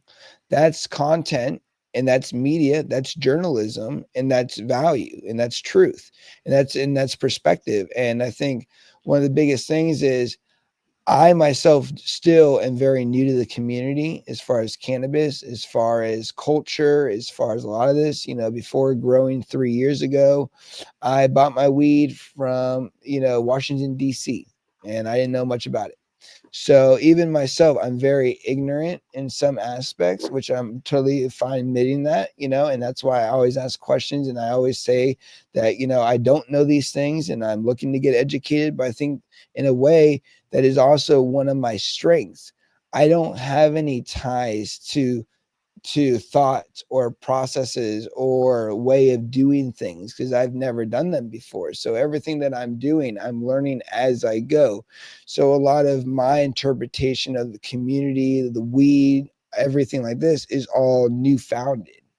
So, that also, ties me to no bad behaviors or stigmas, if you will. I think that being honest with yourself and what your limitations are Mhm. is like a superpower. Because if Yeah. you realize that I'm not good with remembering appointments, get your ass on Google Calendar and write it down. You can compensate for that, you know? Yeah. So if you're honest with yourself and you know you have shortcomings, you can compensate for that in other ways. So you just got to be honest. It's hard to be honest with yourself sometimes. Your own confirmation bias against yourself can be overwhelming. Well, no, I do believe it's a superpower, and that's why I'm not afraid to admit anything, and I'm not afraid to be real with myself. And I'm a cynic. So, my Greek philosopher who I've tattooed on my arm is Diogenes, and he was a cynic. And cynicism is going against like the norms and questioning things and not going with societal ideas and processes, and really, individualizing your life and experience, I guess, if you will. And with that being said, I only get one shot at this, just like everybody else. And somebody once said, "Your life is like a movie. One day it'll flash before your eyes. Make sure it's worth watching." And I want to watch a fucking action movie, dog. So I'm all in. Like, you know Right. what I mean? And that's what you have to be. And you're all in. The people that are watching, they're going to be all in, all into your life, all into your money, all into your health, all into your mindset. We're building, what we call as Masons living stones, and we're creating those living stones into square, true, what we call living blocks. And it's just one of those things where you you can have so much. One of my favorite quotes by Jim Rohn is, if you learn to invest in your job, you'll make a living.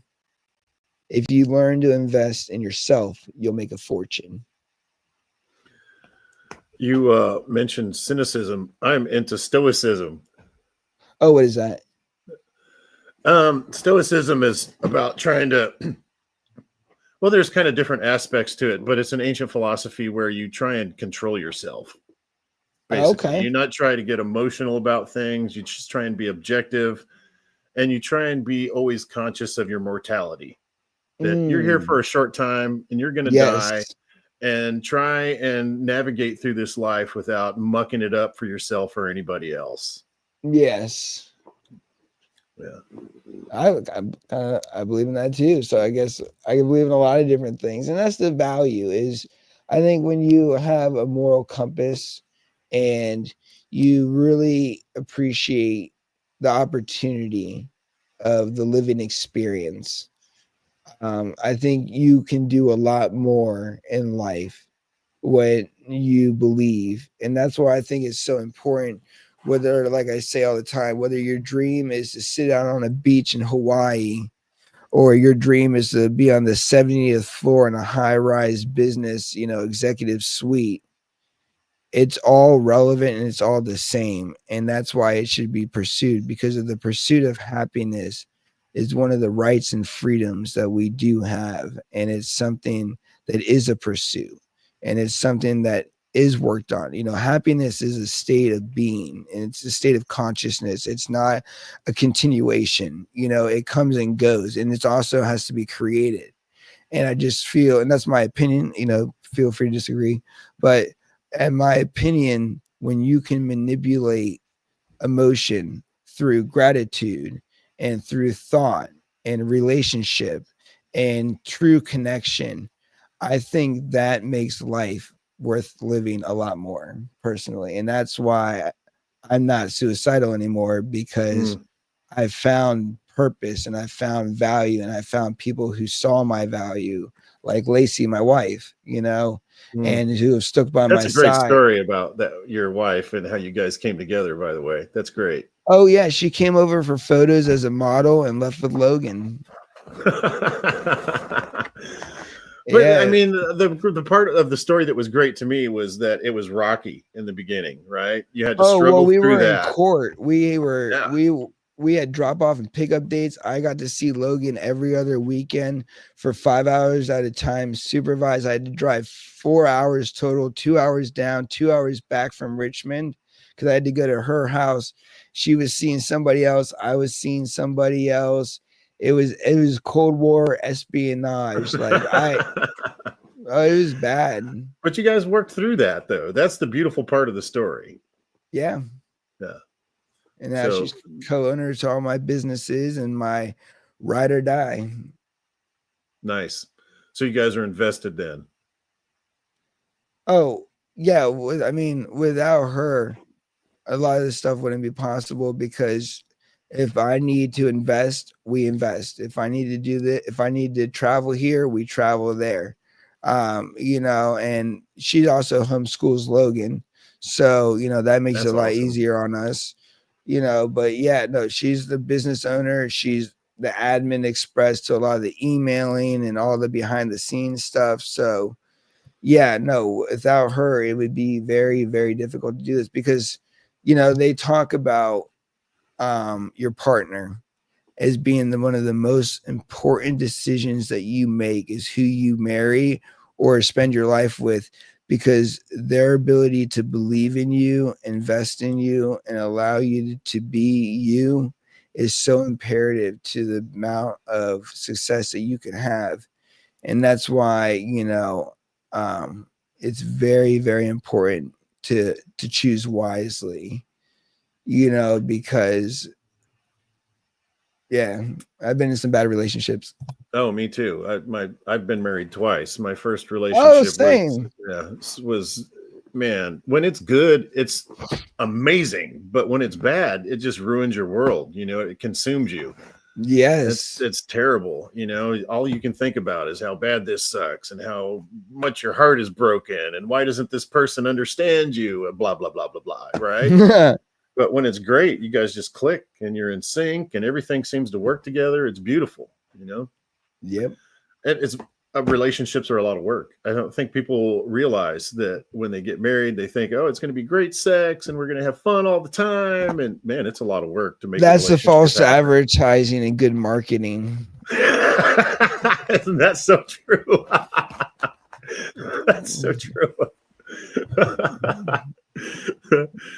Yeah, there's got to be more to it than the superficial stuff, because Well, you know, yeah, and that's what builds that 74 years of marriage is the real stuff. It's, can you survive? Can you be there for each other when it does suck? It's easy to show up when it's all good. it's just struggling through all those bad times that really helps a couple build together or bond together. You know what I mean? Very If you can, true. if you can, if you can have a disagreement or a horrible argument or whatever it is, but you can stick with it and either just agree to disagree or find some common ground or whatever it is, that's just a bonding experience. That's some stuff that you've been through. You know what I mean? That just makes it so that you guys click even better together. And you got to work through that stuff. It's hard, but you got to work through it. Well, we are at 3 hours and 30 minutes, and I really got to pee, and Okay. I got to also eat. But I Me want to too. definitely get you on the other another podcast for sure. Oh, I'm So down. this Yeah, I'd was love that. definitely awesome. I also want to get a veterans panel. So I want to get a Oh, couple of vets sweet. together like I did with Yeah, the women's thing. I'm probably going to get them back on too. That was amazing. I really enjoyed that conversation. you But should ask that question. If oh you get well, Gab Cowgirl on, ask that question that I want to know the answer to.